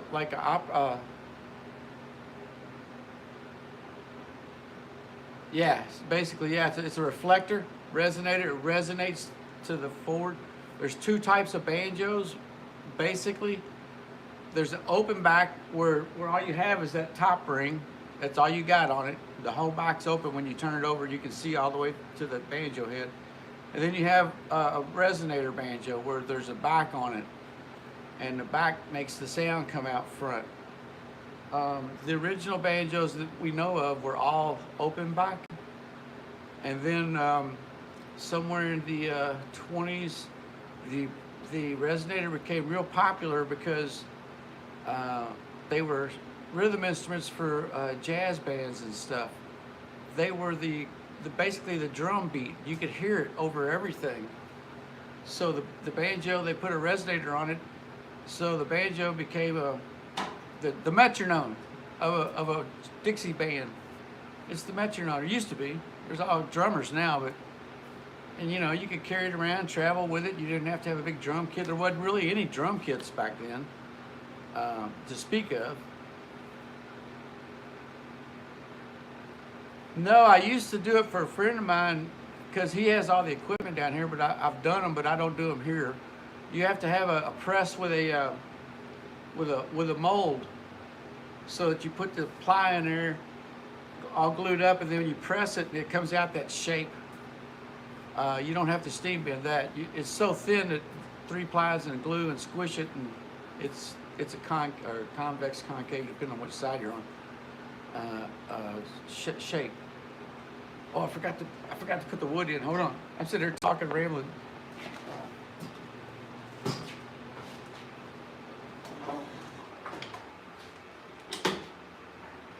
Man, that would have been embarrassing. Sit here and talk all the way through that, and no wood was ever in there. Yeah, I'll show you in a second, though, like what's going on.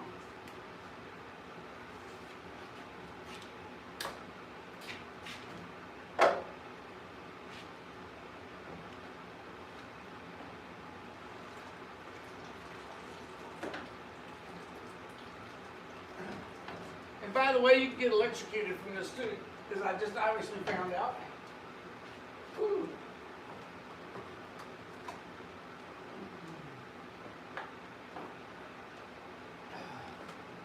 Well, that could have ended bad.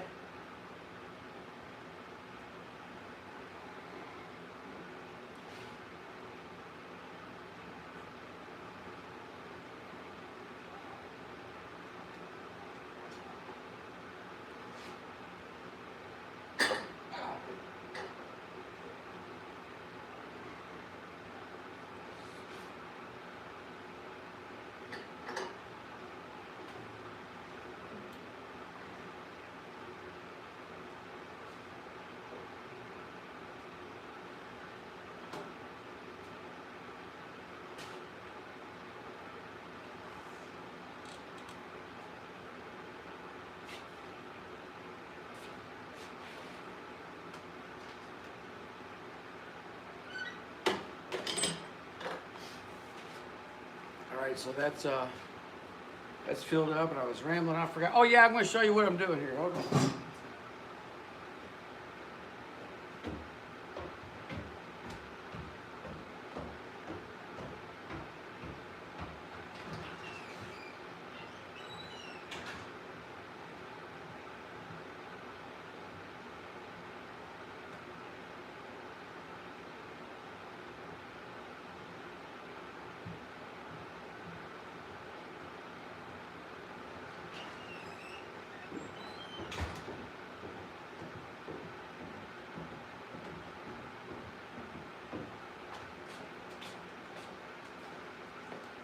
Okay, Chili, my man. This right here is the world's first bolt together banjo rim. You see me bending all these out here, right? Well, I found a way where you make them in blocks. You stagger your blocks like laying bricks, and you get no glue, no. Anybody can build them. Banjo thing. What I'm doing now is I'm trying to make a neck. Yeah, it's a banjo rim. This is a no glue rim. It has a brass tone ring right there. It's the tiny brass tone ring, a small brass tone ring. That's not how they normally make them, but that's how this is made. And all I got to do is start carving out necks over here, but I don't have any kind of investment. I'm running out of wood. Yeah, it's 11-inch snare drum. So this thing could also make snare drums, toms. I could build a whole set of drums in every size. if somebody wanted me to, like the size of the toms that go down all the way down through a drum set with this technique. My goal is to put a banjo neck on it and sell them for a couple $100 so people can put these, like, this is the kind of banjo you'd put in your car to take the banjo lessons. In case it got too hot in your car, you wouldn't have to worry about it. There's no glue in here. Things like that. This is your go-to work banjo. No, I wish. This is a plastic Remo.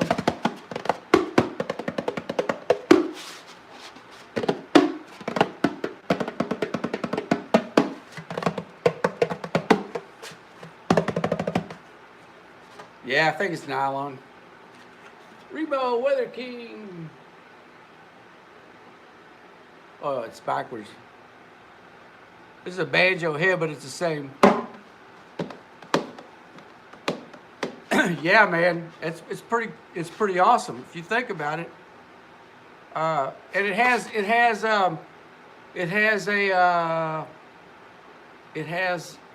pegs in here that you can't see that keep it all lined together. Okay, here's an example. This is one of the blocks that make this. Like, if I can hold this up right. Like, and this is the block, except this is the middle block, so it has 3 holes in it. And the holes, the other holes, you see that there's more holes than these bolt holes. There's only 2 bolt holes, but the other 2 on each side are wood pegs that go up in here to keep this thing exactly stable and everything. I gotta check my mom. She's running around without no pants on. I'll be right back, man.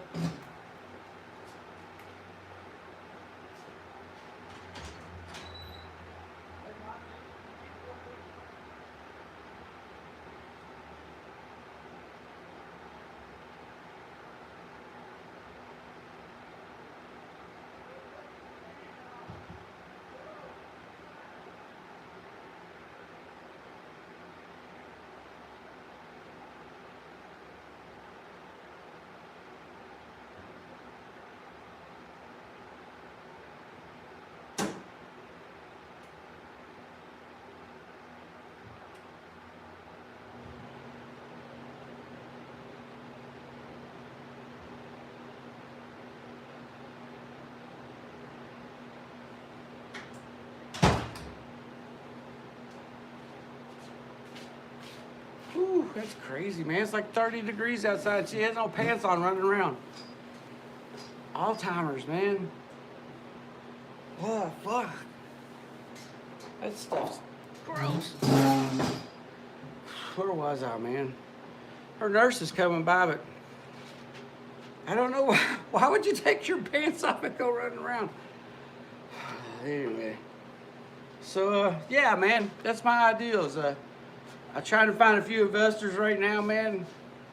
I got one guy that I'm trading a guitar neck. A guitar, full electric guitar I'm making for him, for helping me get the software to finish the neck. So we got people helping, man. He's pretty awesome, actually. And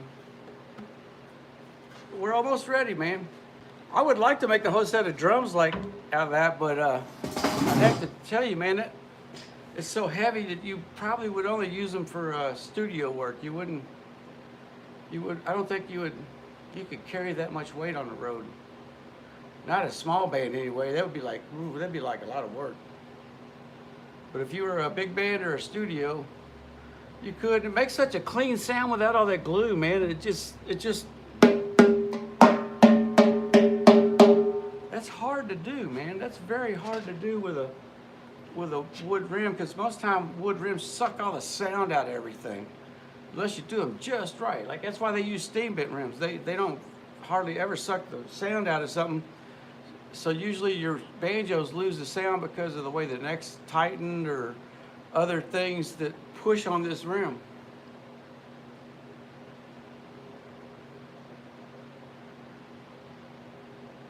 Oh, on this is just an open back. If I got your question right, I'll have to go read it again, but it flies by on my phone. But if you're saying There's no resonators for you. You could put a resonator on these. You could make this a resonator banjo. They just have little clips that go on here that'll hold it. But I don't have a no glue resonator yet. But if it was me, I wouldn't put a resonator on this one.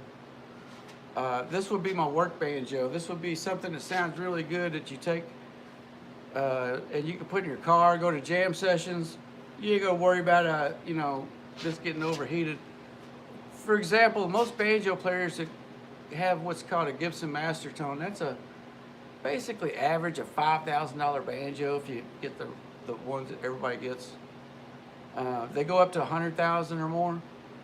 And you really don't want to be like dragging that out to a bonfire, and the moisture's outside and all that, You probably want to leave that at home, but you still want to go jam, so you take this thing, man. If it gets wet, you just unbolt the part and put another one on.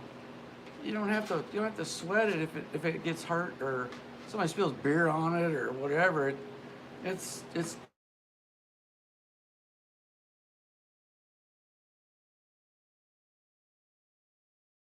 all right. Bill collectors, they're crawling up my back.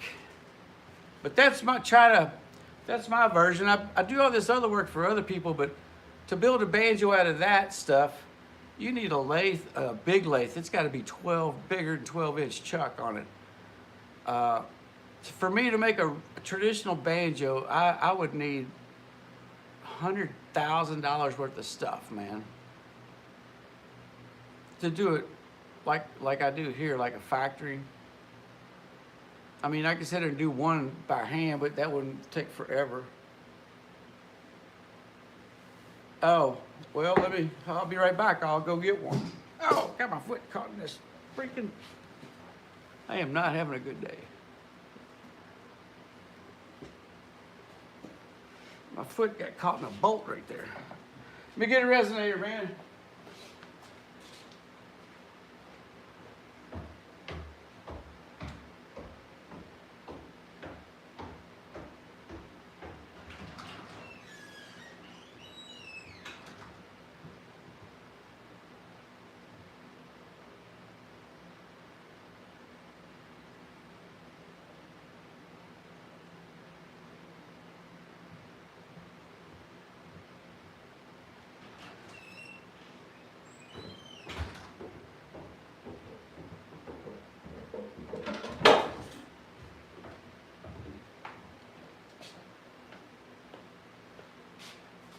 All right, man. This is a resonator.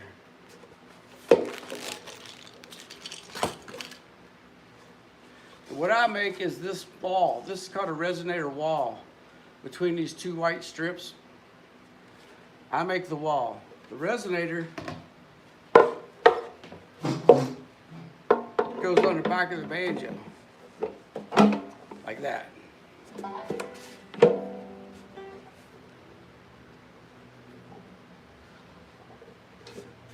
So that's a resonator. I make the resonator wall. I also make the wood rims, but this gets turned into that. See what I'm saying? Like that. That's what that is.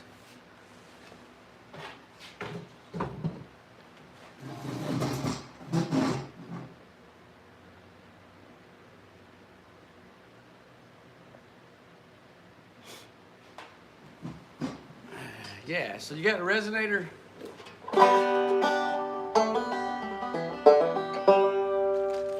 And you got a rim. I make both of those for the Sullivan Banjo Company in Silver Hill, Alabama.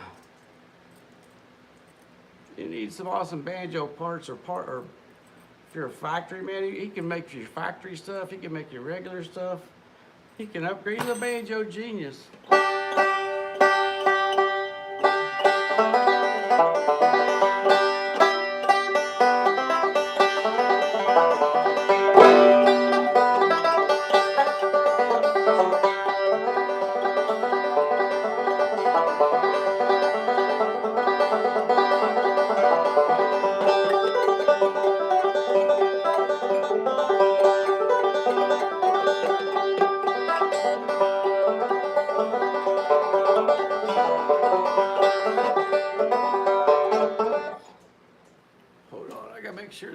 get in and out of the driveway here.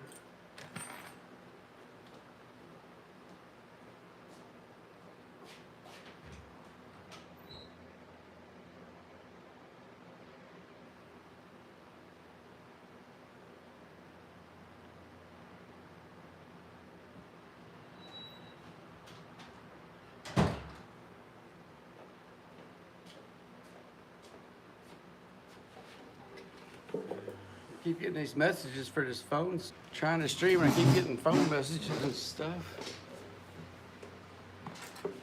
What else were you saying there? I can't see your messages most of the time. Let me go over here. I'll read your messages. Hold on.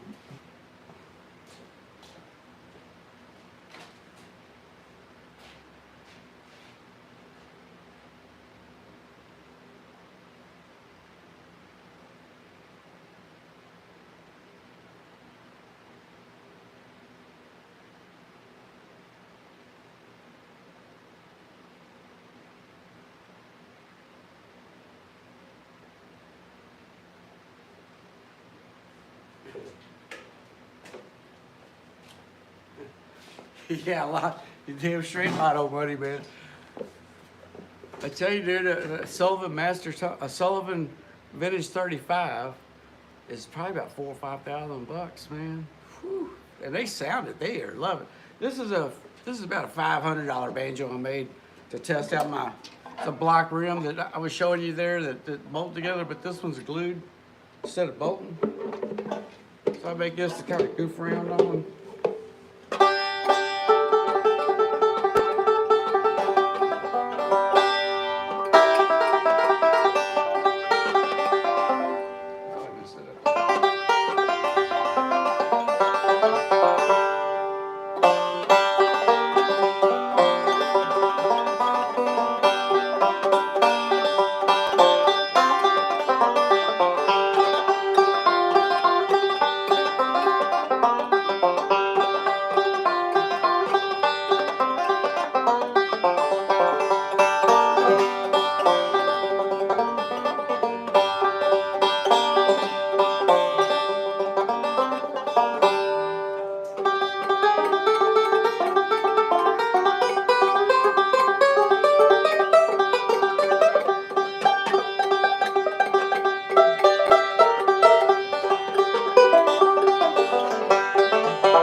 Now what about sound?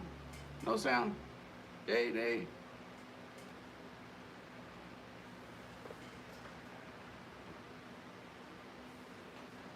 Yeah, all right. Thank you, Dreamscape. Yeah, waiting on my mom's nurses.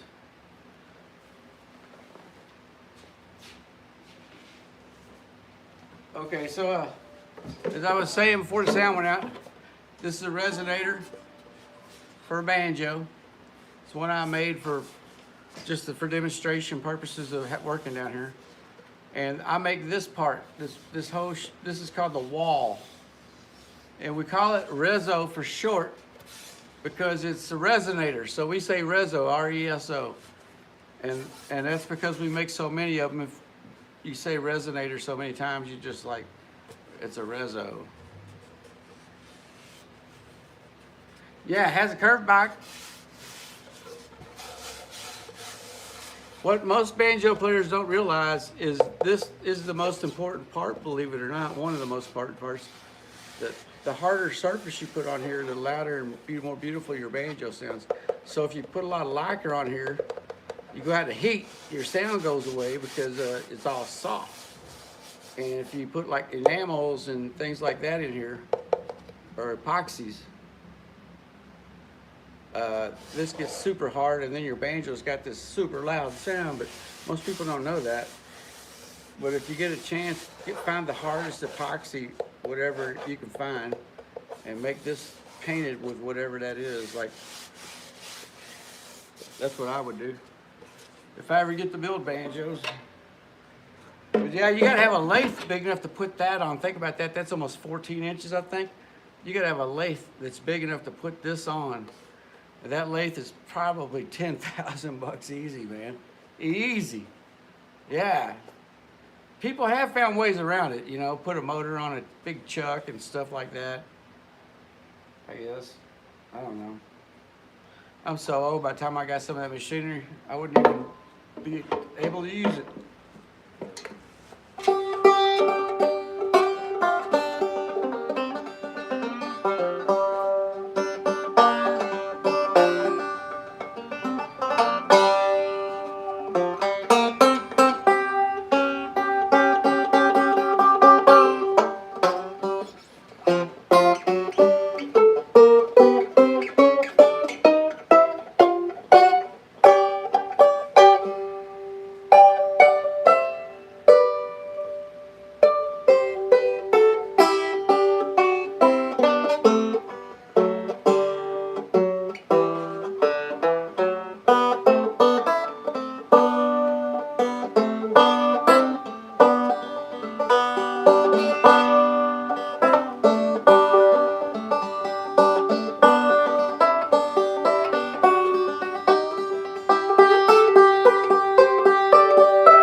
Waiting on the nurses to get here.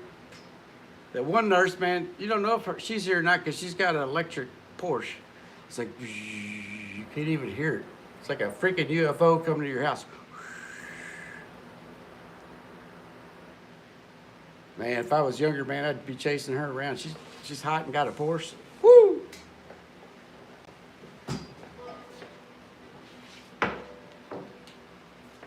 Yeah, break out the old banjo and serenade her. Like Ernest T. Bass. Come say you loved me, baby.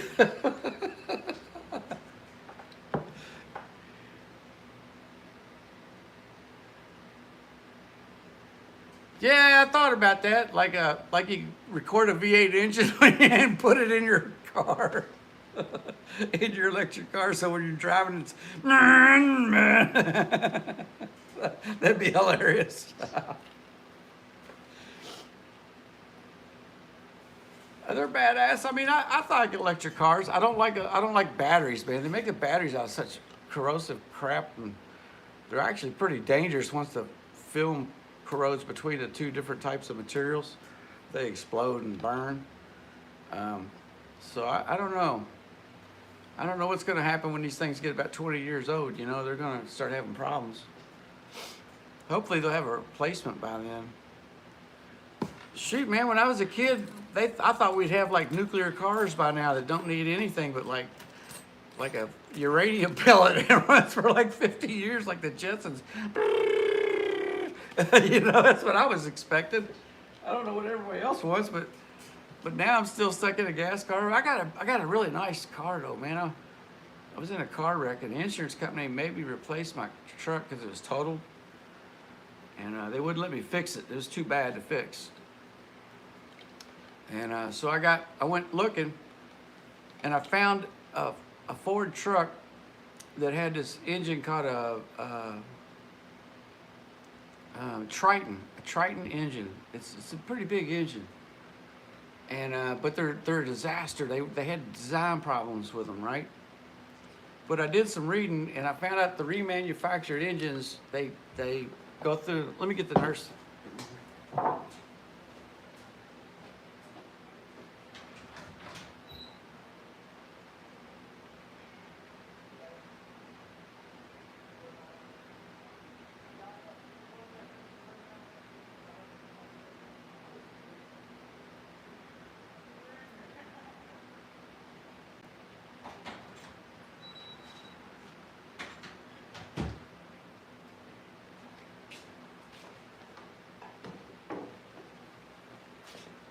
Yeah, so I found that truck with that engine all blowed up in it. And by the way, if you're here waiting, we're getting ready to steam in. We're just waiting on a temperature to get up in here. And I found out that the people that remanufacture these engines take them and fix all the problems with them, so that when you get a brand new one from them, they put like a lifetime warranty on it. If you pay an extra $500, they replace the whole thing if it blows up ever.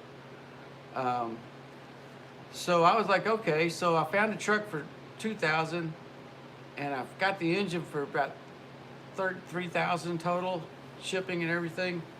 And then we put it in there, and man, it's runs awesome. So that's kind of like my new theme, is like find a car with a blowed up engine and make sure that its replacement stuff is good. If it can't be fixed, if it's a lemon, then don't do it. But that truck was beautiful. And the engine had blowed up in it so soon that it only had 80,000 miles on it when I got it, and had been parked for a decade because the engine was blowed up. Pretty cool. Let's see what the temperature is.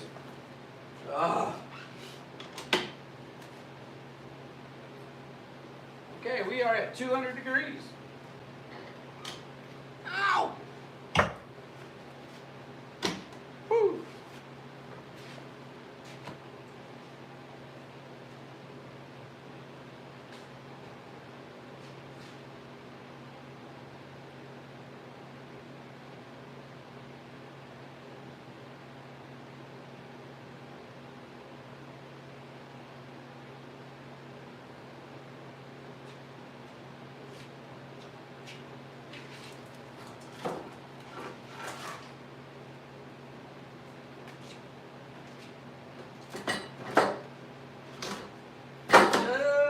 Darling, just tonight, take your arms and hold me tight.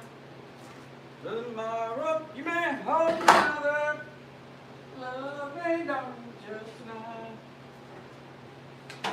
They say tomorrow you're leaving. All right, so we're almost ready. Oh, I gotta mark the time down.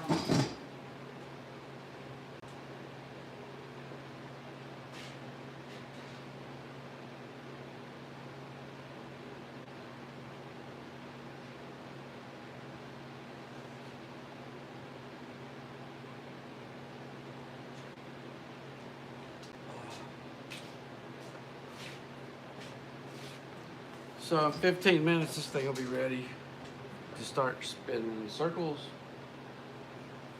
Yeah, oh yeah, you were asking on the chat, I read over there, yeah, some banjos don't have backs on them. They're called open backs. Matter of fact, mine's an open back right now because I took the back off to show you, so.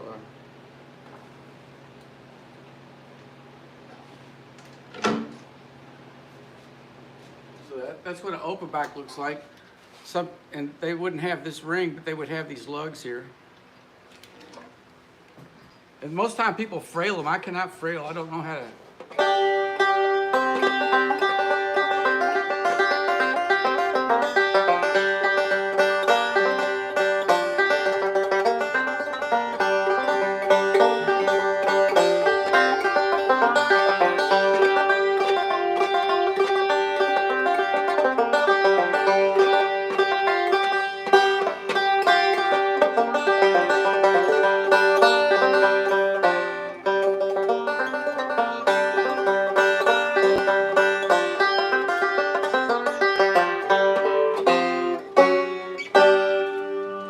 That's an open back, but you hear how it's muffled? Yeah, it's a demo from putting parts on. It's not a real banjo. See, it doesn't have no name on it. So it was kind of to see if all the parts fit when I'm making stuff. So it's not like a real banjo, and I'm not gonna bring my real banjo down here, dude. It's $5,000 banjo. Not gonna bring it to the wood shop. But you've heard me play my good one though. If you've been to any of my shows on the internet, it's the one I use on the internet. But this is a demo. This is a block and peg rim. You see, it's how it's got blocks on it. That's this system right here, the block and peg system.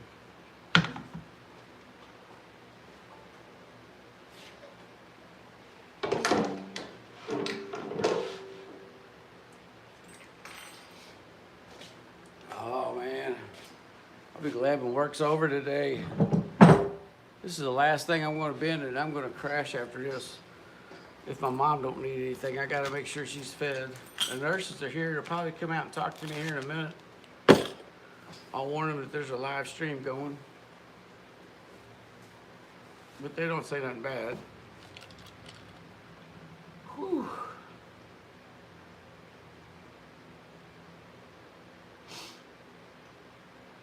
Man, Saturday night was great, man. I went out and drove around, looked at Christmas lights.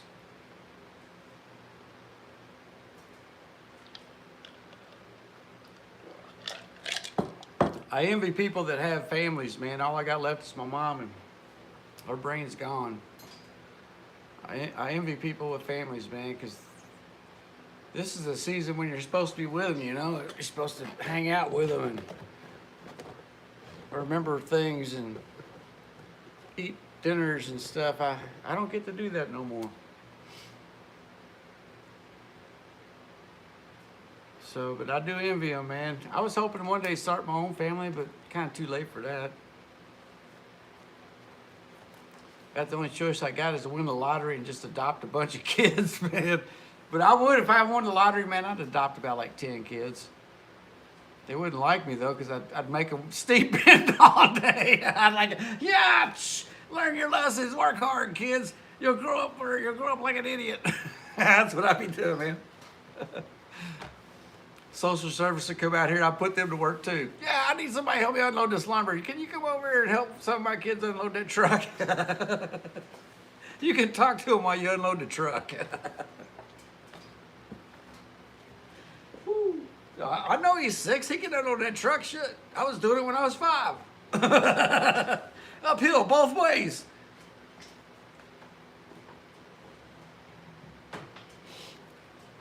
Whew. Cold medicine makes me loopy, man.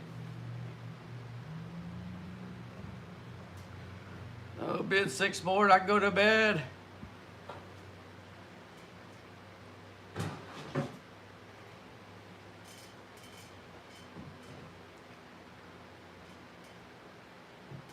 Yeah, 10 more minutes. Gotta let them stew in there for a little while. They're stewing. They're being stewed.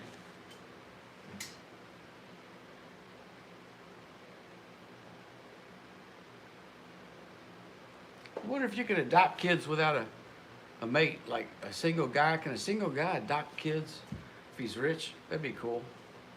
Do you have to be married?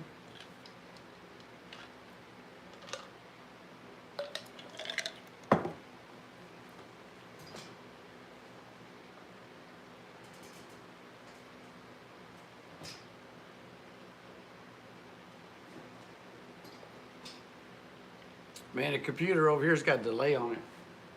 So I look over, I see what I did a minute ago. It's kind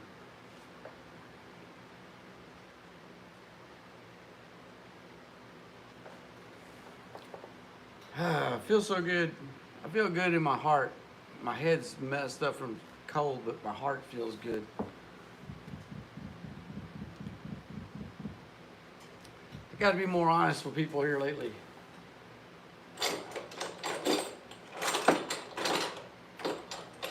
No, this was not ready.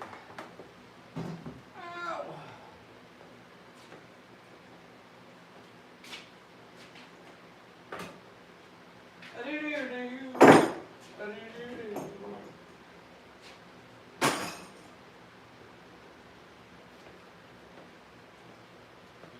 To those of you guys that watch this stuff, usually I do 2 shows a day, but I'm just not feeling good today. So I usually do a day show, and at nighttime I work on the guitar and stuff. But we'll resume that probably tomorrow unless it gets worse on me. And we're gonna take you all the way through making an electric guitar, man. All the way from well, I can't show you the design yet, but I can show you where we got the design from because it's on the internet. It's provided by the people that make the software. And that's gonna be our first one. When we get our first one done, then we're gonna custom design one because so it doesn't look like a Fender Strat. But this Fender Strat's gonna be badass, man. It's gonna be made out of, I think, cherry. But cherry and walnut maybe, or walnut, I mean. But I'm gonna make a guy 2 of them for the price of one because I wanna make sure that at least he always has one that's working, and if something goes wrong with the other one, he can send one back and while he fixes the other one. But yeah, this is the piece of wood I've been holding. This is the walnut one I'm gonna make a walnut neck out of. Man, this stuff's awesome. I'm gonna make this the walnut Fender Strat. I'm gonna make a walnut Kentucky black walnut Fender Strat. Oh, splinters everywhere in this place. It's like getting stung by a bee, man, every day. Whew, got that one out. I'm supposed to be wearing gloves. That's what these are for. This is why you gotta wear these. All right, we're almost ready, man.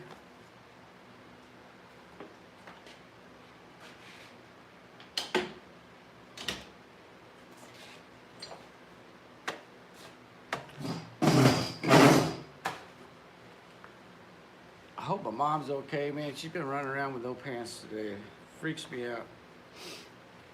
I don't know what that's from.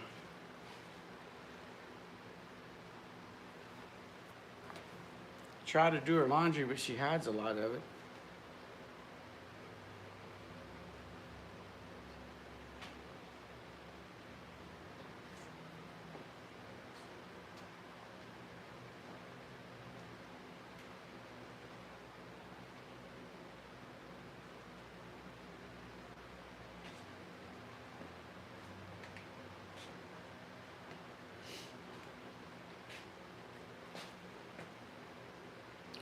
Almost time.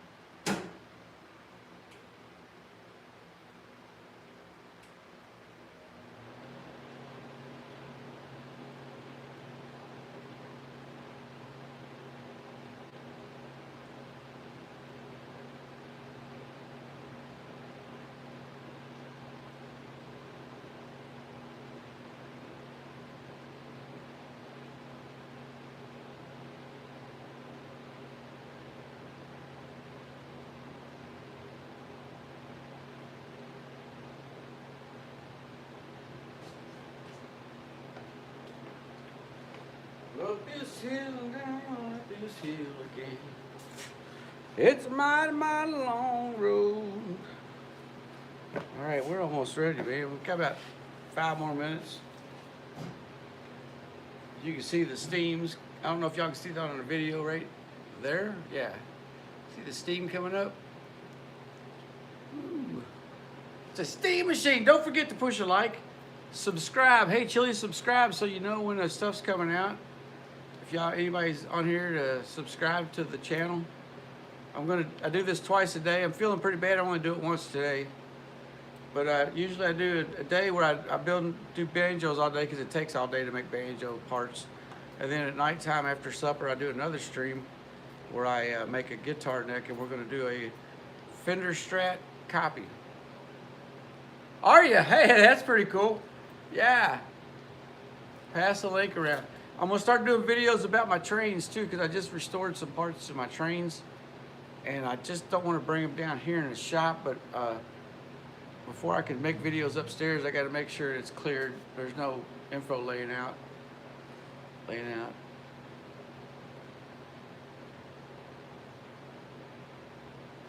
Cool. I've noticed that a lot of people watch these videos afterwards. We got one video for 200 hits on it in a day or two. So yeah, there's a lot of people watch. I don't know if it's because I'm rambling or making stuff, but that's my goal, is to make stuff and ramble so I'm not so lonely here, man, just working by myself.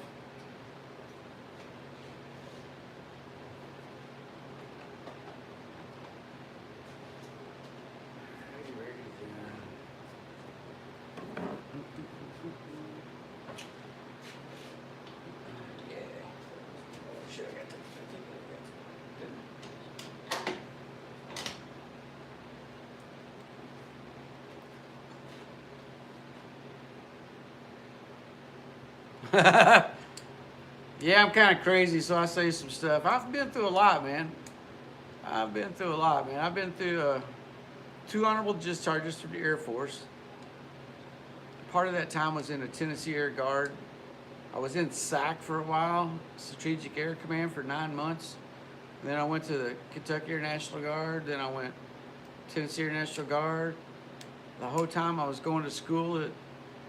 First I started at Jefferson Community College to get up to high school level. Went to U of L, finished getting up to high school level. Got a little bit ahead there. Then I went to Middle Tennessee State University, majored in aviation. Still in the Air Force at the time. Worked at Opryland, was in the guard unit at the nighttime. I worked night shift, got paid postal scale work, like a post office worker. Played on the Grand Ole Opry for freaking years as a union guy, all over Opry. And dude, I've played in every room in that hotel, just about every club in there. I played in the clubs in there hundreds and hundreds of times, sometimes 3 times a day. I played in so many nightclubs. I used to tour on the weekends with the Kentucky Ramblers. My first 3 years I was in the Air Force. Maybe I toured with them 3 years, but not the whole 3 years I was in the military. I got to Kentucky first, then I toured with them. And every weekend, Friday night was one gig, Saturday was a whole nother place to play twice. Sunday, sometimes a gospel show, come home, wake up Monday, do the week over. Transferred to Nashville. The military transferred me, and ended up in Nashville. And after I got out, stayed at Opryland for almost 10 years, 8 years, I think. And man, crazy life down there. I bet I've played in 2,000 or 3,000 bars in my life. I bet I've played in a few hundred churches, 500 or 600 picnic type things. Amazing. I've played so many bars, man, that I know different stereotypes of people in bars. And they don't even know when they talk to me like what I already know about them. It's amazing. It's like I can meet a female in a bar and know tons of stuff, especially if if I play the bar, and I get to see it night after night for a week or so. You learn so much that people don't know because you're the guy sitting there watching them. It's kind of like a security guard, I guess. You're on stage, you get to watch them. You play so much music, you don't even, it's automatic in your head. So you got time to look around. You just look around and see what's going on, It's fun stuff. But yeah, man, I don't do that no more, man. I guess I quit playing. The last real band I was in was called Arnett Hollow hippie band, and we played Louisville for, I don't know, a year. That was the last time I went playing.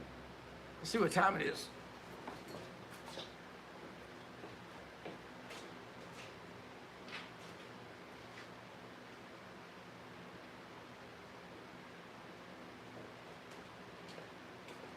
All right, it's been 20 minutes, so let's do this.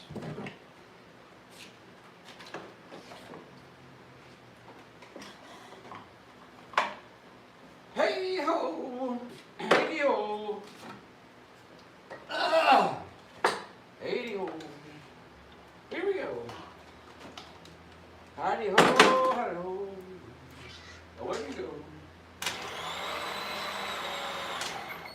All right. All right. Don't be that way. You'll never be that way.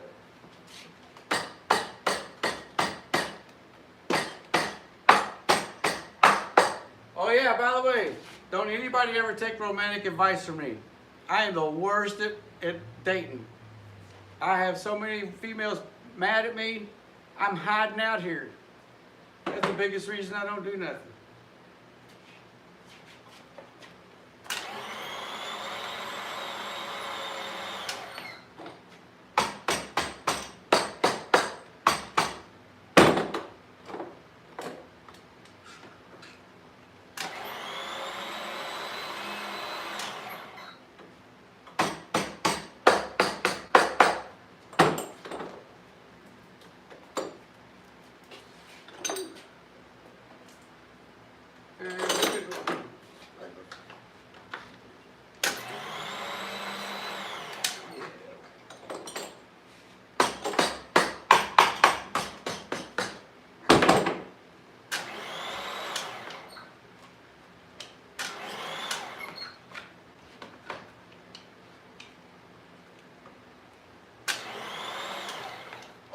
Baby, baby, baby, let's make some rims today. Oh, baby. Yeah, I might spew out some gems, but do not take my dating advice. Woo. Unless you're trying to break up with somebody. Now, if you're trying to break up with somebody, do everything I do. Guaranteed. The woman will hate you. She'll drunk call you. And she won't even know why.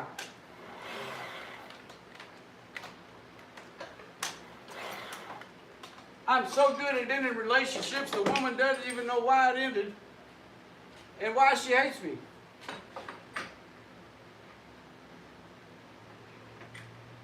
And I don't try to do it.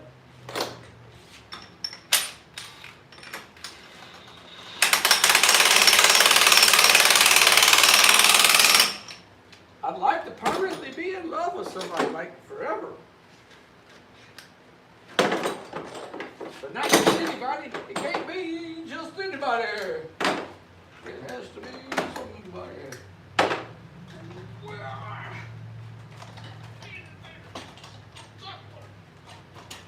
Woo! All right. It's around, and it's around.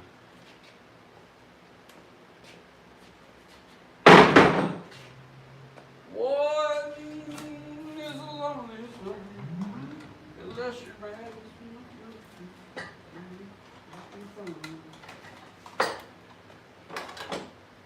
Yeah.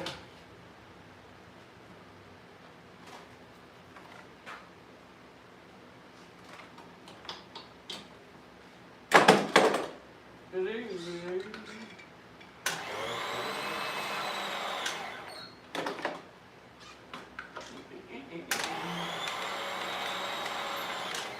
Oh, and I'd like to also issue an apology to my buddy in the deer stand the other day. Me and my buddy AJ were talking over Discord, and my buddy was in a deer stand, and he started laughing at some of the stuff we said, fell out. I'll have to tell y'all what I said after I get done doing this.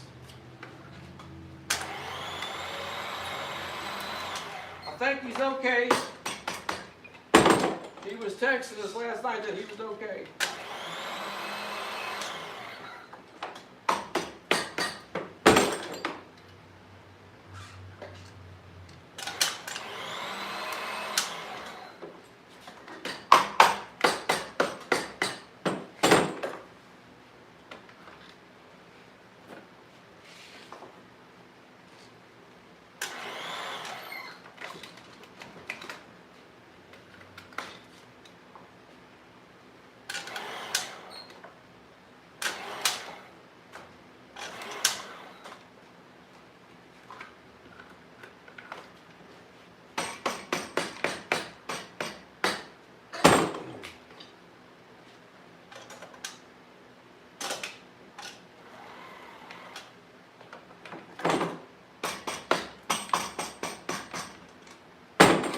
personally didn't think the joke was that funny, but I think he was laughing and he tried to stop laughing to keep the deers from moving, and he somehow fell out.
Circle.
corduroy.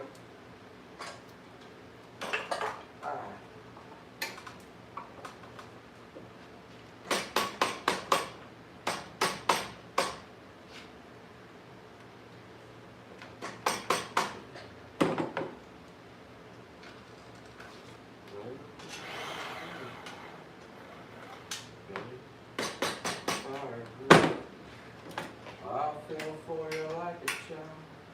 Whoa, fire a while. I fell to burning fire. Went down, down, down, down. It burned, burned, burned. Fire, fire. Yeah, it's got a little hump right here. I'm gonna clamp that too. Or 3 or 4. You're gonna clamp it like Jed, clamp it. Clamp it. Clamp it good. Clamp it. That's right, sonny. Clamp it right on there.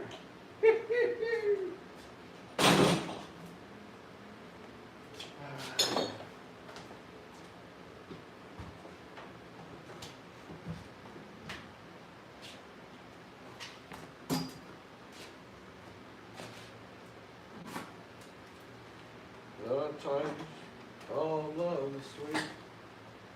My heart's like ours. I fell for you like a shot. Oh,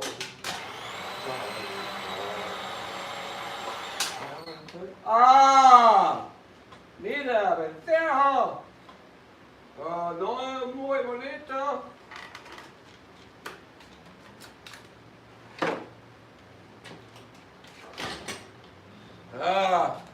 Está.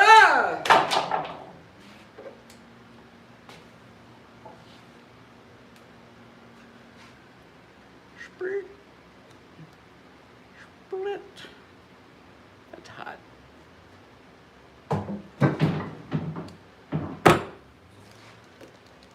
All right, so I'm going to tell y'all the joke that caused my buddy to fall out of the deer stand. See, we're always joking about Portland and Louisville. It's an area down here, older area of Louisville, and there's a Dairy Queen on 23rd Street. Everybody gets off on 23rd Street knows about the Dairy Queen. Most everybody's probably eating there one time, but it's a difficult part of town. So we're always joking about that Dairy Queen. And so my buddy was going over some expenditure reports from our little small business on ESTY. If you want to go to the link down below, you can go to our ESTY store. And he said, what's this 30 bucks for? I was like, well, I said, after I paid for all the stuff, there was 30 left over. And he said, I know you. You probably went and got a haircut or something, didn't you? I said, well, yeah, man, I needed a haircut, so I took it out of that money. And I also went to the DQ in Portland, and I got a burger and some crabs. He said, well, that don't sound right. You can't get crabs at DQ. I said, oh, well, yeah, and I also went and bought some of the shampoo for the crabs. And so my buddy, he calls me later, or texts me later, said he fell out of the tree stand because he read that. Anyway, I'm sorry you fell out of your tree stand, man, but I thought it was funny. Anyway. So that's steam bending. Everything's unplugged now. It's hot, and I got a cold, and I'm going to go upstairs and after I check on my mom and probably go to sleep. I'm on cold medicine. My head's going nuts. Do I work the wood? Let me go read that question. I can't see it over here.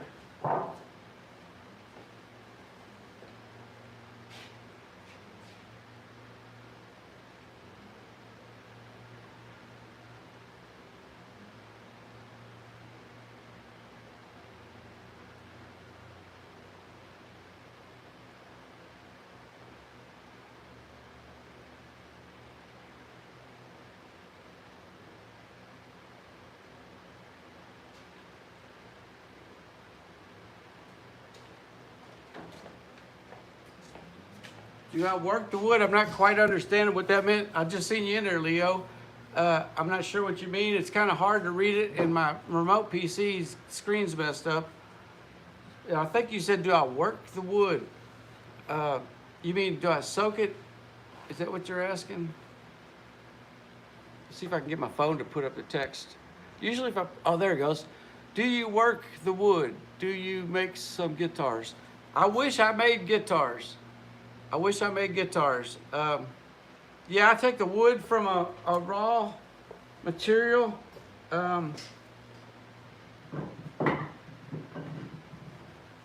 It comes from a sawmill like this.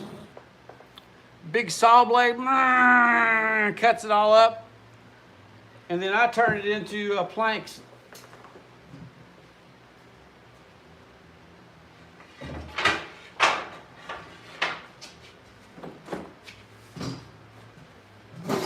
And then I turn it into planks like this.